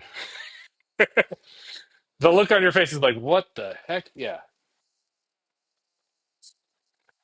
In this case, this is the conditional of use. No, I don't. This is you. Basically, each variable needs to show up on the left-hand side of a conditional statement, and that solves the use problem. Really, what we need is this, but also we need to worry about the female CC10 relationship. So we need something like this right here. This would be the appropriate specification, right? So in looking at this, we're sort of charting. We have this joint distribution we're really working with. Of interest is the relationship between performance and use on CC10 and female. But we've got to work our way around that because JAGS won't do it. An equivalent model is performance conditional on all these, then use conditional on female and CC10. That covers the joint distribution here. But our joint distribution of female and CC10 needs also a parameter to make it covariance, and it's saturated as well too. It's flying off the rails. But the part of this I think that's useful, if you go this route, is trying to jot down what you're after, right? In our case, this example was geared by us trying to pretend that we were really concerned about whether there was an impact of your sex or your how many hours of college credit you took on how well you thought how well you did on a math test versus how well you thought math was useful. That's our goal. But getting in the way of that is all the missing data. And so what we end up doing is saying, okay, female and CC10 have missing data, so we need this full joint distribution to give us the missing at random protection. But to get to this joint distribution, we actually have to go roundabout way and separate each of those other terms as well. So factor regression, last time in the March 5th lecture, when I handled female more appropriately, I built an EM algorithm. Uh, you're not going to do that. I shouldn't even. I don't even know if mine's right. Let's just put it that way. All right, not a good idea. This allows you to better build the factored regression approach again. But this, when we put use as a regression coefficient predicting performance, guess what's going to happen to my regression slopes for female and CC10? They're going to change. So now the question of interest I'm after, what is the relationship of female on performance, is now controlling for usefulness as well, relationship for it. So it's not the direct coefficient that you're after. But that's what we'll talk about next week. So mercifully, I'm going to stop today. I don't know if that's mercifully, but this class has gone on for a week, feels like. Let's pause for today. I'll come back next week. I'll clean up this code a little bit. I'll get the autocorrelation. I'll get standardized coefficients. I'll present the rest of this code next time, along with my thoughts on Chapter 6. Please read Chapter 5. There's a quiz on it. You can skim Chapter 6. For those of you who are inclined to do quant stuff, if you've ever heard of the paper by Albert and Shiv in the 1990s, I know Akyung, you and I have talked about that. Chapter 6 would be a good thing to read from a quantitative perspective if you're interested in estimation. But otherwise, I don't think it does much to help you practically for it. So it's optional. All right? And then missing data, multiple imputation will be not next week, but the following week. Thank you all. And that also means I'm not going to assign a homework between now and next week, but next Wednesday there'll be another homework that comes out. Okay? Okay. Thank you all. Mhm.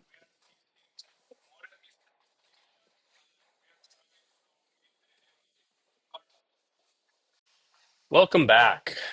Good to see you all. Did you have a good spring break? Yeah? Did you actually take a break? Uh, yeah. I hope so. But if you didn't, I understand. It's spring break is really only just like an undergraduate thing, it seems like. Maybe not even then. I didn't have many spring breaks as an undergrad myself. I did a lot of work. But that being said, I hope you're doing okay. I get a sense maybe it's just me projecting that everybody's a little weary right now, and I'm sorry for my role in that. I hope to make it a little bit better today. Wanted to start class with a couple things. First, homework due Friday.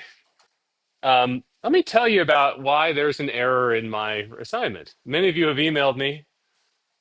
Um, Turns out there's this Model 2A where you have to put in predictors, and you're predicting high school graduation with the test score, right? On my code, it seemed to work fine. I built the assignment, I built this simulation, this data, ran fine, looked good, sent it to you, implemented it, and it's not working. It's like, what is going on with this? Turns out, I'm going to turn my mistake into a learning lesson so you don't follow it. In my code, I didn't specify the intercepts on my regression. And so when I use the Lavon function to estimate this path model or this multivariate regression, that means it set the intercepts to 0, which means mine worked, yours didn't. But that's really not a good idea, right? Because intercepts are kind of important. They're the expected value of your outcome when the predictors are all 0. And using the Lavon function is sort of um, you have to specify every parameter. And if you don't, this will happen. So I made a mistake. I apologize to you for that. It seems to be remedied by taking the prediction of high school graduation by test score off, taking test score off of that model and making things run.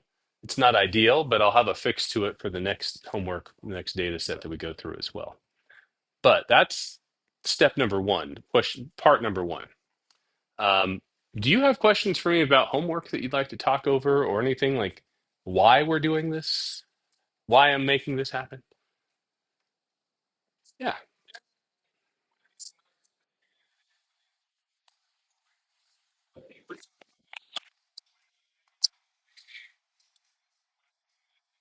Hmm.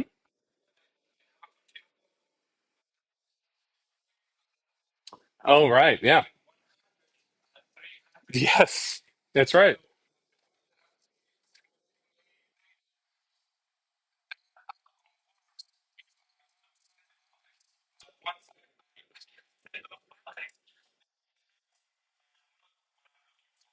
That's what's going to happen. Yes.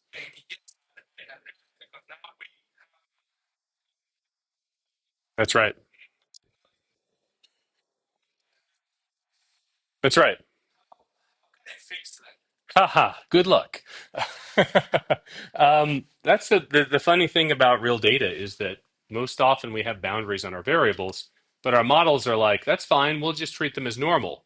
And so if you generate data from it, you're going to find data outside of it. So for purposes of our class, you don't have to fix it.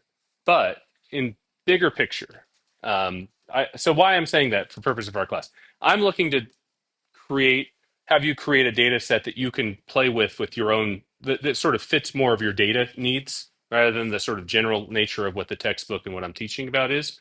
So if you have it and even it doesn't match the range, you're still going to be able to play with it in the analyses that we're going to about to do in the next homeworks. So that's where we're moving with it. So that's why class I'm not as concerned with it. But with respect to how to handle the problem in general, that is where you'd have to develop some type of truncation method for it um, to to estimate, so to generate the data. There are multiple ways of doing it. So it's a relatively continuous outcome. You're saying is between 100 and 300, or 100 and 1500. Okay. And you use a multivariate normal. Is it part of a normal distribution? Okay. An easy way to fix that is to use a truncated normal distribution. What a truncated normal distribution does is, let's see, hang on. I forgot my Apple Pencil, so I'm going to see if my finger will work as well. This may not work very well. We'll find out. So here's your normal distribution.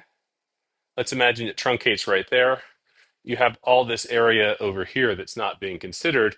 What it will do is it will basically commensurately move the distribution shape so that that region still now is the region underneath it still is a proper density. So it has an area of 1 underneath it.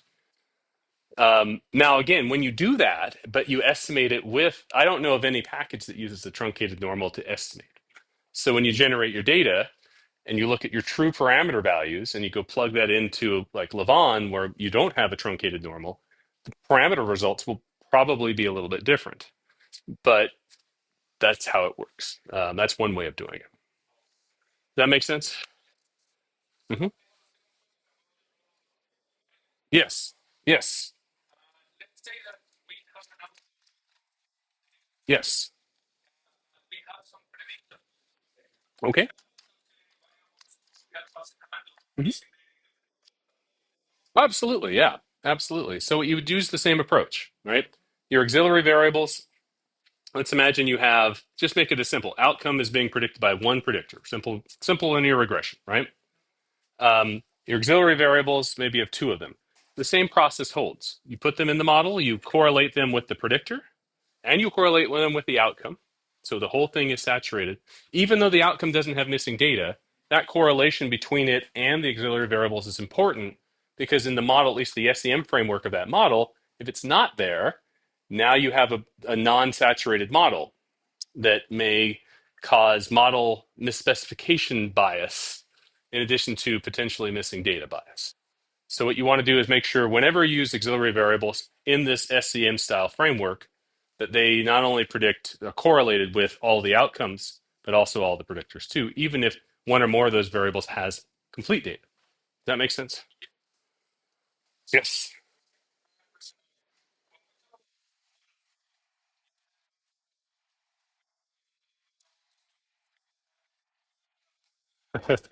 Yeah, that's a tough thing to think about. Yeah, absolutely. Thank you for asking the question in class. So model fit is something that if you're not in a multivariate modeling world, you don't think about much, right? If you just did linear regression, you may have taken your linear regression class and people said model fit was R squared, right? Uh, when you move to multivariate distributions, R squared is not really model fit. R squared talks about like effect size. And in fact, in univariate land, it also isn't really model fit either. It's more of an effect size measure. Or I guess you could sort of say it's a measure of how linearity works in the data, but it's not when we say it. So model fit, the concept of model fit, if you're only in one outcome land, is somewhat odd, right? When you get to more than one outcome, when you have a multivariate distribution, it's the extra parameters that come with it that you have to fit the data for. Meaning, let's imagine you have two variables, right? Two outcomes. Um, the distribution that you would have for those, let's say we have x1 and x2. Those are your two variables. Those would normally follow, let's say in Lavon, those are normal distributions, right? So you'd have a mean vector for them. Mu, no, it's not drawing at all now. All right. All right. Okay. Won't be able to do this. Sorry about that. In fact, I will move this away. So you have the mean vector. That's the regression. That's giving you the expected value, right? But there's the covariance matrix, right? So you have each diagonal of that covariance matrix is now a residual variance. So it's always estimated. But the off diagonal is not necessarily. So if you go and specify a here, let me go back to last week's or March 12th sorry, March 5th's handout, when you get to our first Lavon model here, if we don't specify this covariance in the model, then what ends up happening is, first of all, it's not estimated. But second, when you look at the model implied covariance matrix, there would be a 0 here. And when there's a 0 here, that's usually a really hard constraint for what the parameter should be, right? 0 is often, I mean, how often do you have uncorrelated data? Like never, right? So really what you're trying to do is make sure that the model itself provides a parameter in all the spots where the distribution expects ones to be. So in this case, when we have two outcomes, we need a residual covariance for it, right? And when we put in a bunch of auxiliary variables, now we don't just have two, we have this huge matrix, right? In the example in this, we had three auxiliary variables and we had two predictors. By the end of it, that's what, 7 variables? That's a 7 by 7 covariance. We need to make sure that the model is accommodating each one of those covariances properly. And that's where, when we say model fit, where we direct it to is this part right here. The degrees of freedom is how you determine whether your model fits perfectly or not. So let me back up. In a structural equation model type framework where the data are assumed to be multivariate normal, things get weird once you get out of that range, but it's still possible to show what it is. So if this is 0, it means your model fit is perfect to that target distribution, which also means that what you would normally look at from model fit, so it's CFI and TLI, perhaps RMSEA and SRMR, will all be irrelevant because they'll be perfect, right? When you have a non-zero value for degrees of freedom, now again, this is model test user model. You'll say model test baseline model. Ignore that. That's a test of whether there's zero correlation in your data at all. That's sort of an odd test in this framework. Not as odd in like a factor analysis framework, but certainly in what we're doing here, it's odd. The degrees of freedom, if it's non-zero, now then you need to look at these model fit indices because this tells you how close you approximate the distribution of the data that you have. Does that help a little bit? So, let's just summarize here. What do auxiliary variables do for us?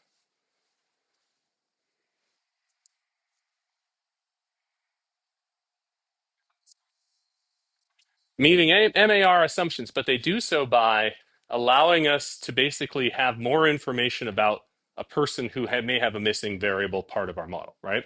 Our model in this example and in your homework, I'm going to go all the way to the end here with all the auxiliary variables. I guess I won't go to the end. Nope. Sorry for having to scroll. This model, what we're really concerned about are these two regressions.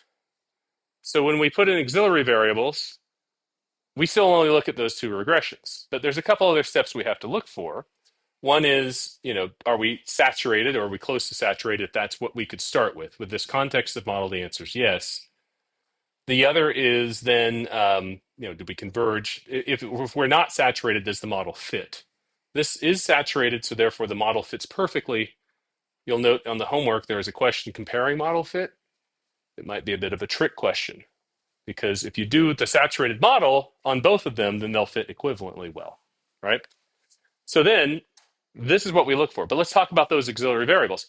The auxiliary variables, if a person is missing a value on any of these variables of interest, but they give you values on some of the auxiliary variables, what that's helping to do is to narrow the range of values they may have been, or basically give you more information that they have about themselves to give you this analysis, right? So auxiliary variables work by basically giving you more information about a person, right? If you didn't have them, you wouldn't know what to do with their values, right? So it's sort of like a precision thing. It's like extra information for a person.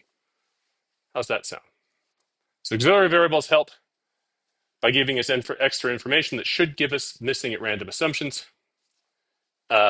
But again, there's all these different steps. And as you saw in the way I built this, and you saw, and actually one of the challenges in building lectures every week for this class is that there's no one perfect way of doing an analysis with missing data at any point, right? There's always roadblocks. Like this analysis right here, I have the female variable in the likelihood function, but the female variable is a binary variable, which means it really shouldn't be part of a normal distribution. So even that's suspicious, right? Not suspicious, but problematic. I don't know. Can be troubling. So part of the rationale, I believe, for Ender's sort of talking about all these approaches are giving you enough options to try to do the best you can. Because unless you're going to be willing to write your own software for a model, perfectly fixing missing data may not be possible if you have a unique type of model or a unique type of situation. So that's why we're going through those approaches. So does that help with auxiliary variables? Great. So now we've got these two competing forces. We've got auxiliary variables we need to worry about, and we've got now model fit we need to worry about, right? And so auxiliary variables help us worrying about bias due to missing data. But when we add them, we have to worry about model fit because we may be taking care of bias or missing data, but if our model doesn't fit, if we can't saturate it or otherwise, then we may introduce bias based on model misspecification. Right? So it's never easy. Let's put it that way. All right. Other thoughts or questions about any of this?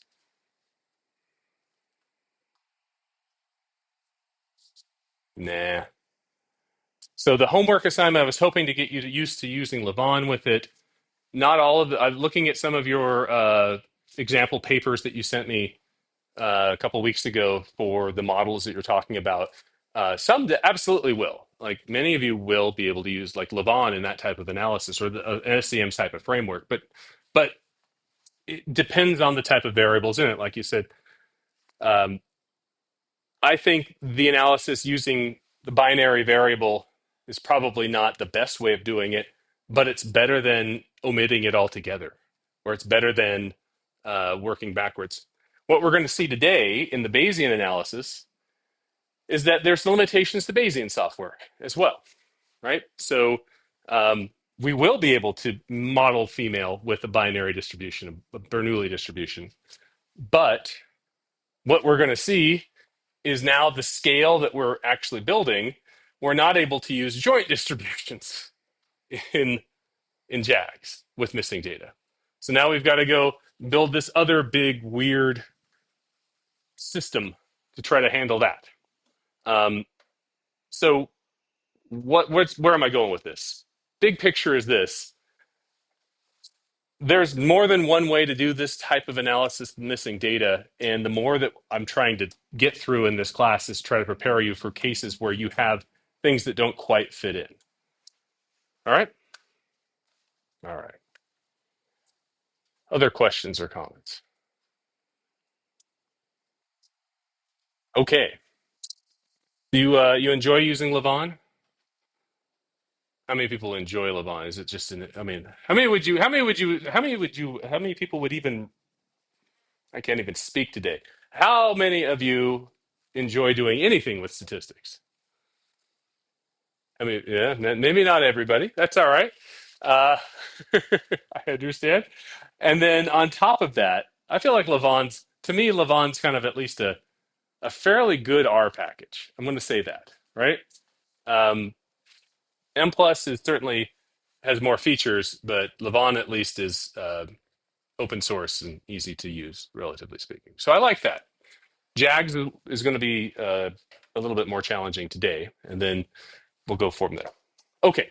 Other questions on this topic before we move forward, or homework before we move forward? No questions on that. Then the other thing I was going to mention with respect to class, as I started reading chapter 6, and I'm not going to have you really read it. I'm talking about why it's there next week. But chapter 6 talks about, what is it? Bayesian estimation for categorical variables. And in short, it introduces this augmented data approach to estimation using a latent variable style model, although what's latent here is very odd to think about in that way. The premise of it basically boils down to this. It allows you to use Gibbs sampling instead of Metropolis Hastings. And we talked about that before spring break. Gibbs sampling, we draw from a direct posterior distribution, Metropolis Hastings. We don't. The type of algorithm you use in Bayes is somewhat irrelevant. They'll converge given a long enough chain. It's efficiency. So why I think that chapter there is because M plus does it this way. Oh, okay, M plus is that way. Great. I don't really care to teach you about that. The methods I'm going to show you today work just fine for categorical data in missing data without using Gibbs sampling. Or better yet, JAGS won't even tell you if it's using Gibbs sampling. It actually does, but you don't know that. So um, the bigger picture is I found that chapter to be somewhat limited also because it tells you all this stuff. And unless you're going to build your own MCMC algorithm for your problem yourself using Gibbs sampling, probably not going to do you a lot of good. Now, how many of you are going to build your own MCMC algorithm? I'm not saying JAGS does it or Stan does it. I'm saying you're building the Metropolis Hastings or the Gibbs sampler. Didn't think so. All right. I will tell you, if you do choose to do that, add another year and a half of your life to whatever project you're doing, right? Because it's very hard to write an algorithm, to test it, to build it, to make it run. Many, many long nights. I know this because I'm in the middle of that for an NCME project right now. So this is part of the reason I'm frazzled. So we're going to just minimize that. I'll give you a little bit of slides on that, mainly for those of you who may want to understand the theory just a little bit. But the bigger picture is that means we're going to move missing the multiple imputation section up as well. So we'll start talking about multiple imputation next week. If we have time, hopefully we'll get through it.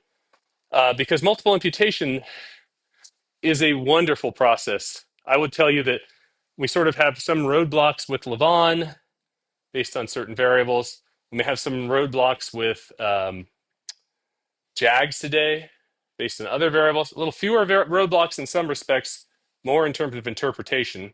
And then finally, we get to multiple imputation, and it's sometimes much easier to do because you're basically working with a bunch of complete data sets. So I want to get to multiple imputation, spend time with that.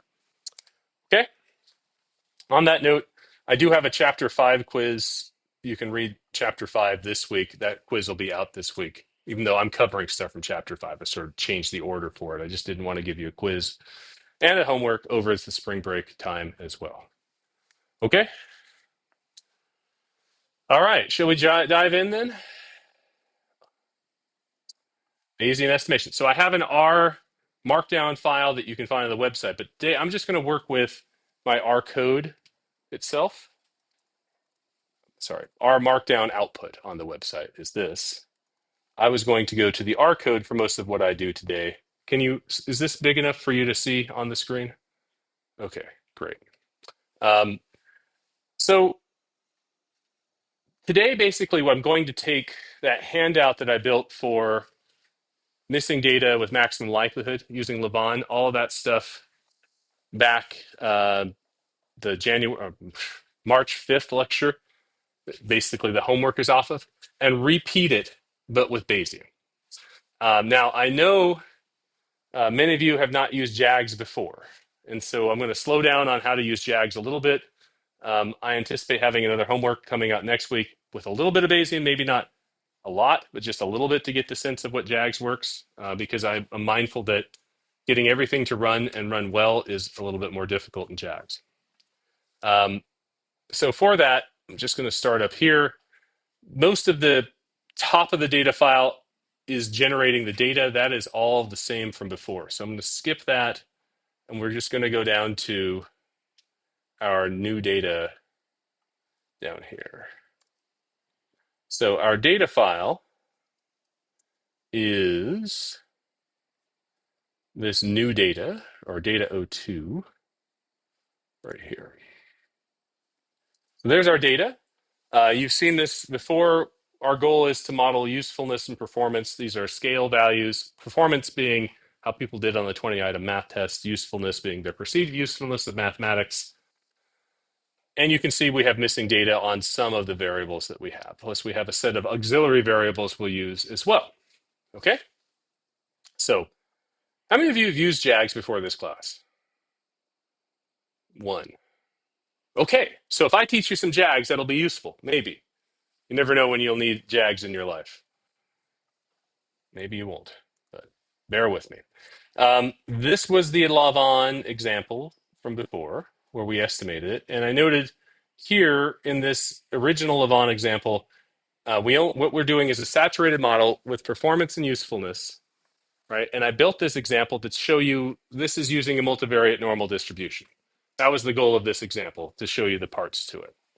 So we are throwing out cases. That's not good, right? That's our warning that we're not doing what we should, but this is just to get us started. Let me describe to you how JAGS works a bit. So JAGS works by building what looks like a function in R. It's more like it looks like a function, but really it functions like Lavon syntax, right? Instead of putting quotes around the JAGS syntax, so the interior of this function is JAGS syntax. But instead of putting quotes around it and making it a big character string, you just leave it in function form, right? Everything else about it, there's no, so when you write R functions, oftentimes you put things in the parentheses, that's variables you send into the function. And a lot of times you'll put a return statement that's a variable you'll send back from the function. That's not applied here. The JAGS function this is using the R to JAGS package, which is my favorite to use with R, and JAGS. The R function itself is just a function in name only. It's just a placeholder for the JAGS syntax. So what we have to do to build this is to start with the idea that our data come into JAGS, right? And this is where the hard part of JAGS is. Let's imagine we had our data where we gave it a vector or a matrix Y, right? If you can imagine these two variables, performance and usefulness, in one matrix, right? So there's two columns of data coming in, okay? So what we do right now is make a note that we know that JAGS needs something called Y, and it's going to be two columns and a bunch of observations, right? So it's like a data frame like that. What we then tell JAGS is the distribution of that data. That's our model right there, right? So here, we know that we need to send it JAGS Y, but we're telling JAGS, hey, use a distribution for these data. And this distribution I've highlighted here, the tilde, indicates that you are telling JAGS that Y will follow a certain distribution. That distribution's name is DM norm. That stands for, D stands for distribution, M stands for multivariate, norm stands for normal, right? So DM norm, name of the distribution. Where you find JAGS names of their distribution. If you, whoops, that's not what I wanted. By the way, if you type in JAGS and look for manual,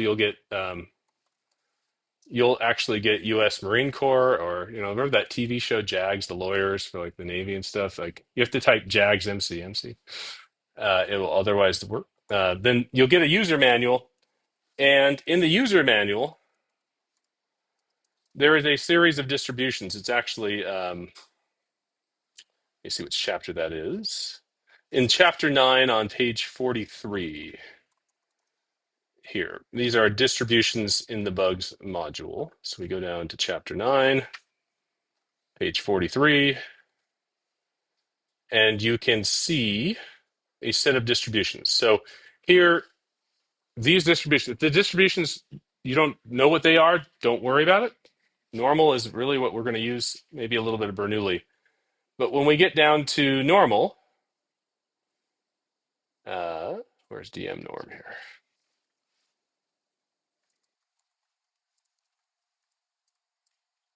There it is.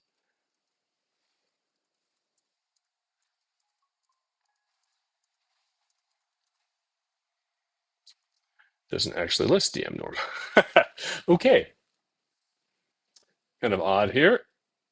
Normal distribution is, let's just make sure. There it is, multivariate normal. That's our distribution right here. So what it tells you is how to specify this distribution in JAGS. So here, again, you have your data Y. You'll note in my example, I'm actually looping over observations. I find this will be a little bit easier with missing data. Um, so here, this vector sort of ignores that there's a bunch of rows. That is just number of columns here. And what it takes DM norm is a mean vector and a covariance matrix. What looks like a covariance matrix. But here's the thing about JAGS that drives me crazy. Omega, what it's calling the covariance matrix, is not a covariance matrix. It's the inverse of a covariance matrix. You're like, why would you do that? Well, JAGS does that because there's this is the multivariate normal likelihood function. You may remember that from a few weeks ago. Omega here, in the regular specification, when it's a covariance matrix, you have to take the inverse of omega right there. The inverse of a covariance matrix is difficult computationally. So what JAGS does is it says, I'm not going to take I'm not even going to bother with the inverse. You can handle that later. I'm just going to plug it in as if it were the inverse already.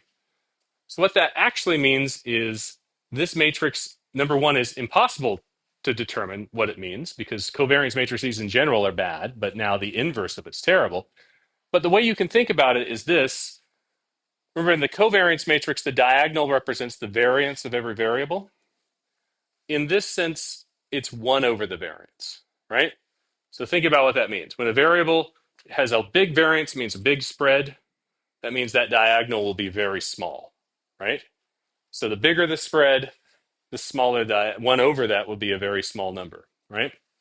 So what that means, they use the term precision for it, meaning the smaller the number in this matrix, the less precision you have. And you think about that again, right? The smaller number of the inverse, take 1 over that to get the variance. Next thing you know, it's a really big variance, right? So it's all backwards, which is a bit of a um, frustrating way of looking at it. But that's only the specification of the model because, as JAGS even says, you can actually go and code things with a covariance matrix if you want and just invert it in JAGS or other ways. But let me keep walking through this. So here in our likelihood, we're looping over every observation in our data, and we're saying to JAGS the data distribution is multivariate normal. There's a mean and there's a precision matrix. Any questions on that so far? Okay. Yes. Pardon me? Because JAGS can get really finicky with the size of the matrices that you specify it to be. And so here we're specifying, you can see in its code, it's 1 to n. What we're doing here is just specifying this should be basically assumes 1 to n. I could put 1 to 2 here on both sides, and it should run just the same. In fact, that would probably be better coding practice of me to show this to you. And then mu would also be 1 to 2. That looks more like the JAGS specification right here. Okay. Young, did you have a question?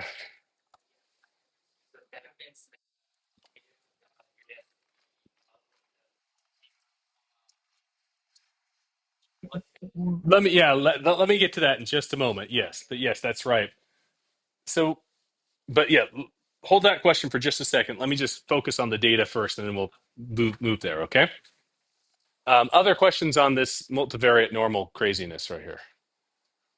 Okay. Second, now getting close to your question. The mean vector is where we put our means. Now, I went and I defined, so this mean vector, we have two variables. That means we have two means we're trying to estimate. I defined the first one to be the mean of performance, and that should be the first column in our data, performance. And the second one to be the mean of usefulness, so that should be the second column in our data. And with both of those put in here, in this section of my syntax, that means when JAGS goes to use my multivariate normal this density, it uses the values of those parameters in the density itself, right? So this is basically saying, I'm going to go and call these other parameters. Why that's important is if we were to add a regression to this, which we're going to do. We're going to predict each of these variables. Mu perf and mu use, we would be able to take that mean and switch it so that that is a series of regression parameters, right? An intercept, a slope times another variable, and so forth. So you can take apart parts of the distribution and put things in place as you need it. How are we doing with that? If you believe this is horrible, you're right. This is horrible. But in the interest of trying to describe to you and give you the tools to do as much as you can, I'm going to help you work with the horrible. Next, as Ju Young noted, these are the parameters of my model. So I want to give them priors. So at the top of my file, I specify the priors themselves. And so now, again, I use that same notational syntax. The tilde indicates that this should be given a distribution. And the name of the distribution, in this case, d-norm, meaning a distribution that's normal. So a univariate normal distribution. And as Ju Young, you pointed out, the parameters of the normal distribution, if you were to go to the JAGS user manual and find the univariate normal, which is right here, you'll note that these parameters are, again, are mean, but tau, again, is precision. So it's 1 over the variance, right? How would you tell? You'd have to look at this likelihood function right here and see that tau is should be sigma squared at the bottom of that, right? It's usually the bottom of that exponent, and it's not. So you sort of say, "Oh, that's that." So the variance of this distribution is 1 over tau. So what we're saying is, I'm going to put a prior distribution on this mean, the mean of my of each of my parameters, right? The mean parameters. The mean of my prior, the hyperparameter for that, is set to 0 for each, and the precision is 0.001. I don't think in precision. It's really weird for me. But 1 over 0.001 is 1,000. That means the variance of this distribution is 1,000. So what does that mean in terms of why am I saying it that way to you? Because when we specify priors, we need to know, is this an informative prior? Is it an uninformative prior? Well, what I'm saying with this is that the density for that prior distribution for performance and usefulness has the mass, has 99% of it between plus or minus 3 times 1,000 around 0. So between negative 3,000 and positive 3,000. And just from seeing your data, seeing the descriptive statistics, you'll see that those means have to be in that range. I mean, the numbers are close to, nowhere near 3,000 or 1,000. So what I'm trying to argue is that this is a very uninformative distribution. In fact, in JAGS, if you want to take your precision parameter, the more zeros you put in front of the 1 for precision, the more uninformative the prior happens to be. Okay? Does that answer your question for it? Yeah, there we go. So that's the mean side. Let's talk about the variance side. Omega is our precision matrix. We can put a prior distribution on it. And this is one of those things where if what's going to happen in the rest of the code, you're going to find that we're going to have a roadblock coming up here. Otherwise, I'd spend quite a bit of time talking about what a prior for an inverse covariance matrix is. I mean, come on, that's how far are we away from the data, right? So the prior for this is something called a Wishart distribution. Wishart distribution, evidently named after Wishart, I'm guessing, or someone just decided to create a name that made no sense. Maybe I'll do that next time for my distributions. If I ever have a distribution, it will have a name that means nothing. But Wishart has 2 parameters, some type of, so actually you have to now go to the multivariate distributions again. Wishart has R, which is a positive definite target matrix R, and degrees of freedom where K is greater than or equal to M. M is the number of variables in this covariance matrix. So R in this case, it's really hard to describe what it's doing. This Wishart distribution is crazy. So we're going to make it as benign and not informative as possible. I'm going to set that thing to be a diagonal matrix of 1s and 0s in the off diagonal, so an identity matrix. The DF I'm going to set equal to the number of variables I have. This is a very standard prior for multivariate normal inverse covariance matrices. Turns out if we were not in JAGS, if we were in STAN, of course, STAN does not use the precision, it uses the covariance. And a multivariate norm, a prior distribution for that covariance matrix is actually the inverse Wishart, right?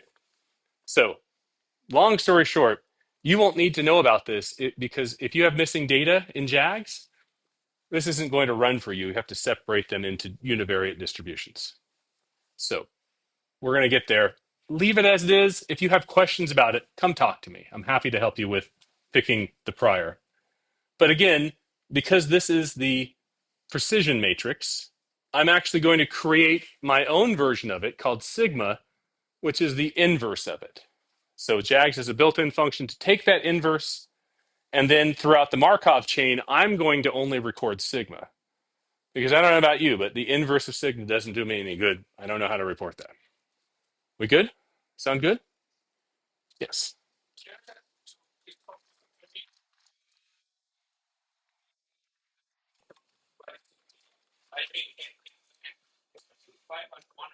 Yes.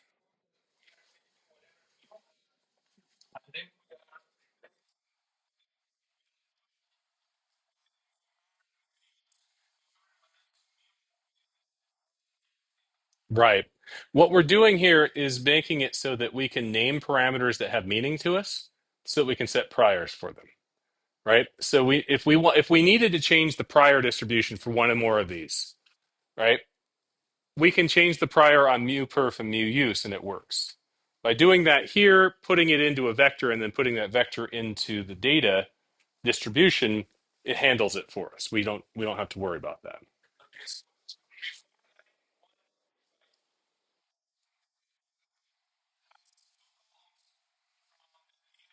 That's right. That's right. Now the opposite's happening on line 199. Right? We defined the prior for the inverse covariance matrix, the precision matrix. But then because now we have this omega or sigma term to really be able to see what comes out of the Lavon, we're going to save each of the unique elements of it with a term that will know what it is: the variance of performance, the variance of use, the covariance, and even we could also define the correlation. So these are terms that we're saving, right? Whereas, so we define, think of the process. We define a prior on omega, we transform it into sigma, and then we take values of sigma and do things with them, right?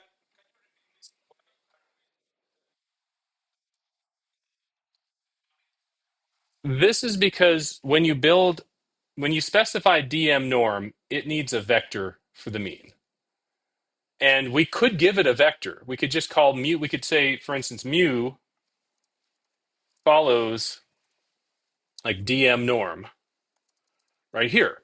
But now I have to give it a mean vector and a precision matrix for its prior.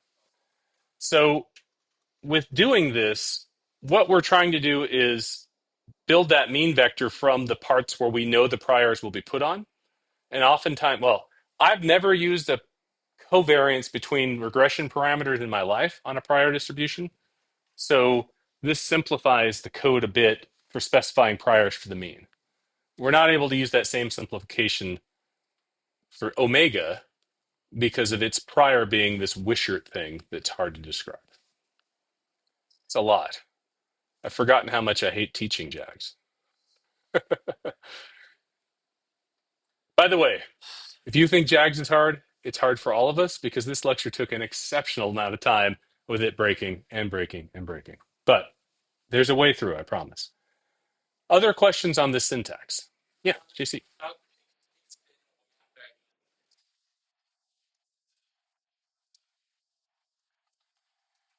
Oh, you mean we could sample or put an inverse Wishart on sigma. Are you,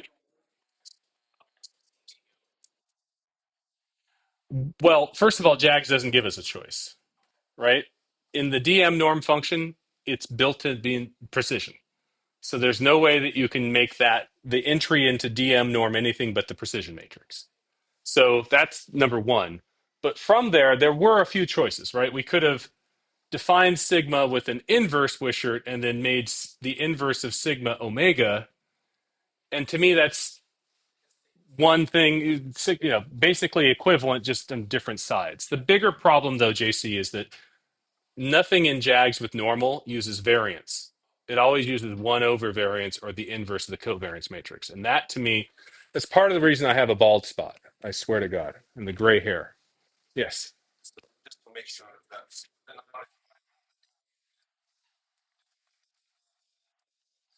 That's right. Yes. And that's another thing. JAGS will borrow many of the R functions. All right. So here, for instance, there's d norm, right? DL norm for log normal. I think that's also in R. But JAGS is completely different than R. And so that's where getting the JAGS user manual, if you're using JAGS, go straight to what the actual function is or the distribution is and see its parameterization. Normal is fairly ridiculous, but it's regular, precision versus not. Some of the other distributions, if you get into them, like gamma distribution, beta distribution, these types of other weird distributions, I'll call them, um, they can be parameterized in many different ways.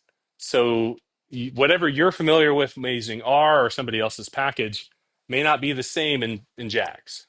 So you have to go and make sure that your parameterization follows. I mean, what I mean by that, again, I'm not going to go too far into this because we're not going to touch any of these. But for instance, the beta distribution has two parameters, sometimes called the shape and scale. Sometimes, um, what I typically do is I look at this PDF, and if I were to look at R's version for D beta, somewhere in here, there's the beta distribution right there.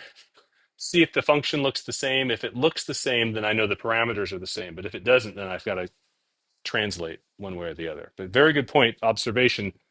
Whatever's in JAGS is separate from R completely.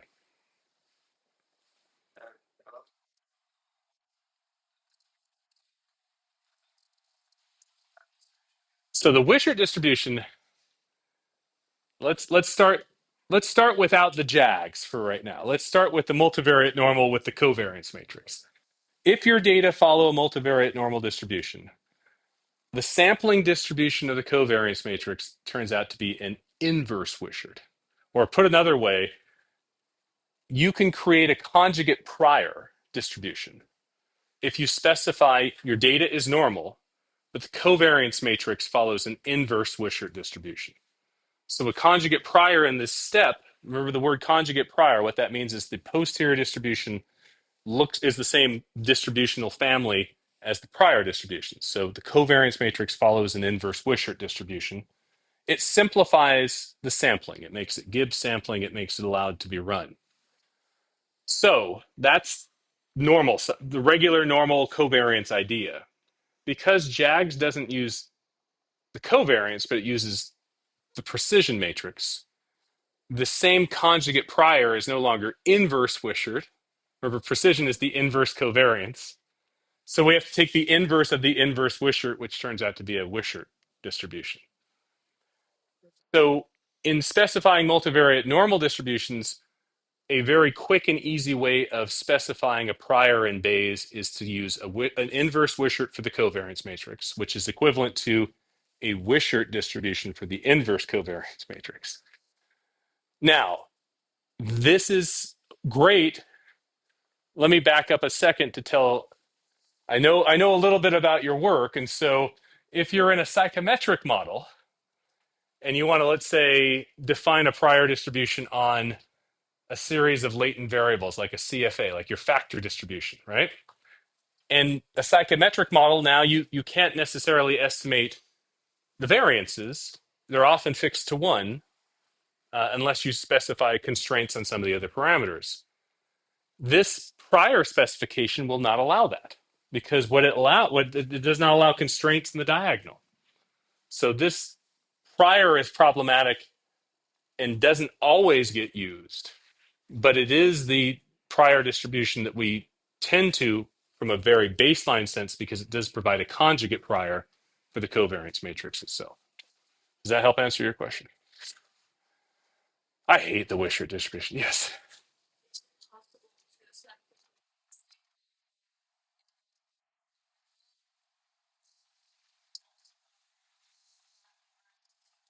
Yes. And actually, the JAGS user manual even describes that. Let me show you here. So here, um,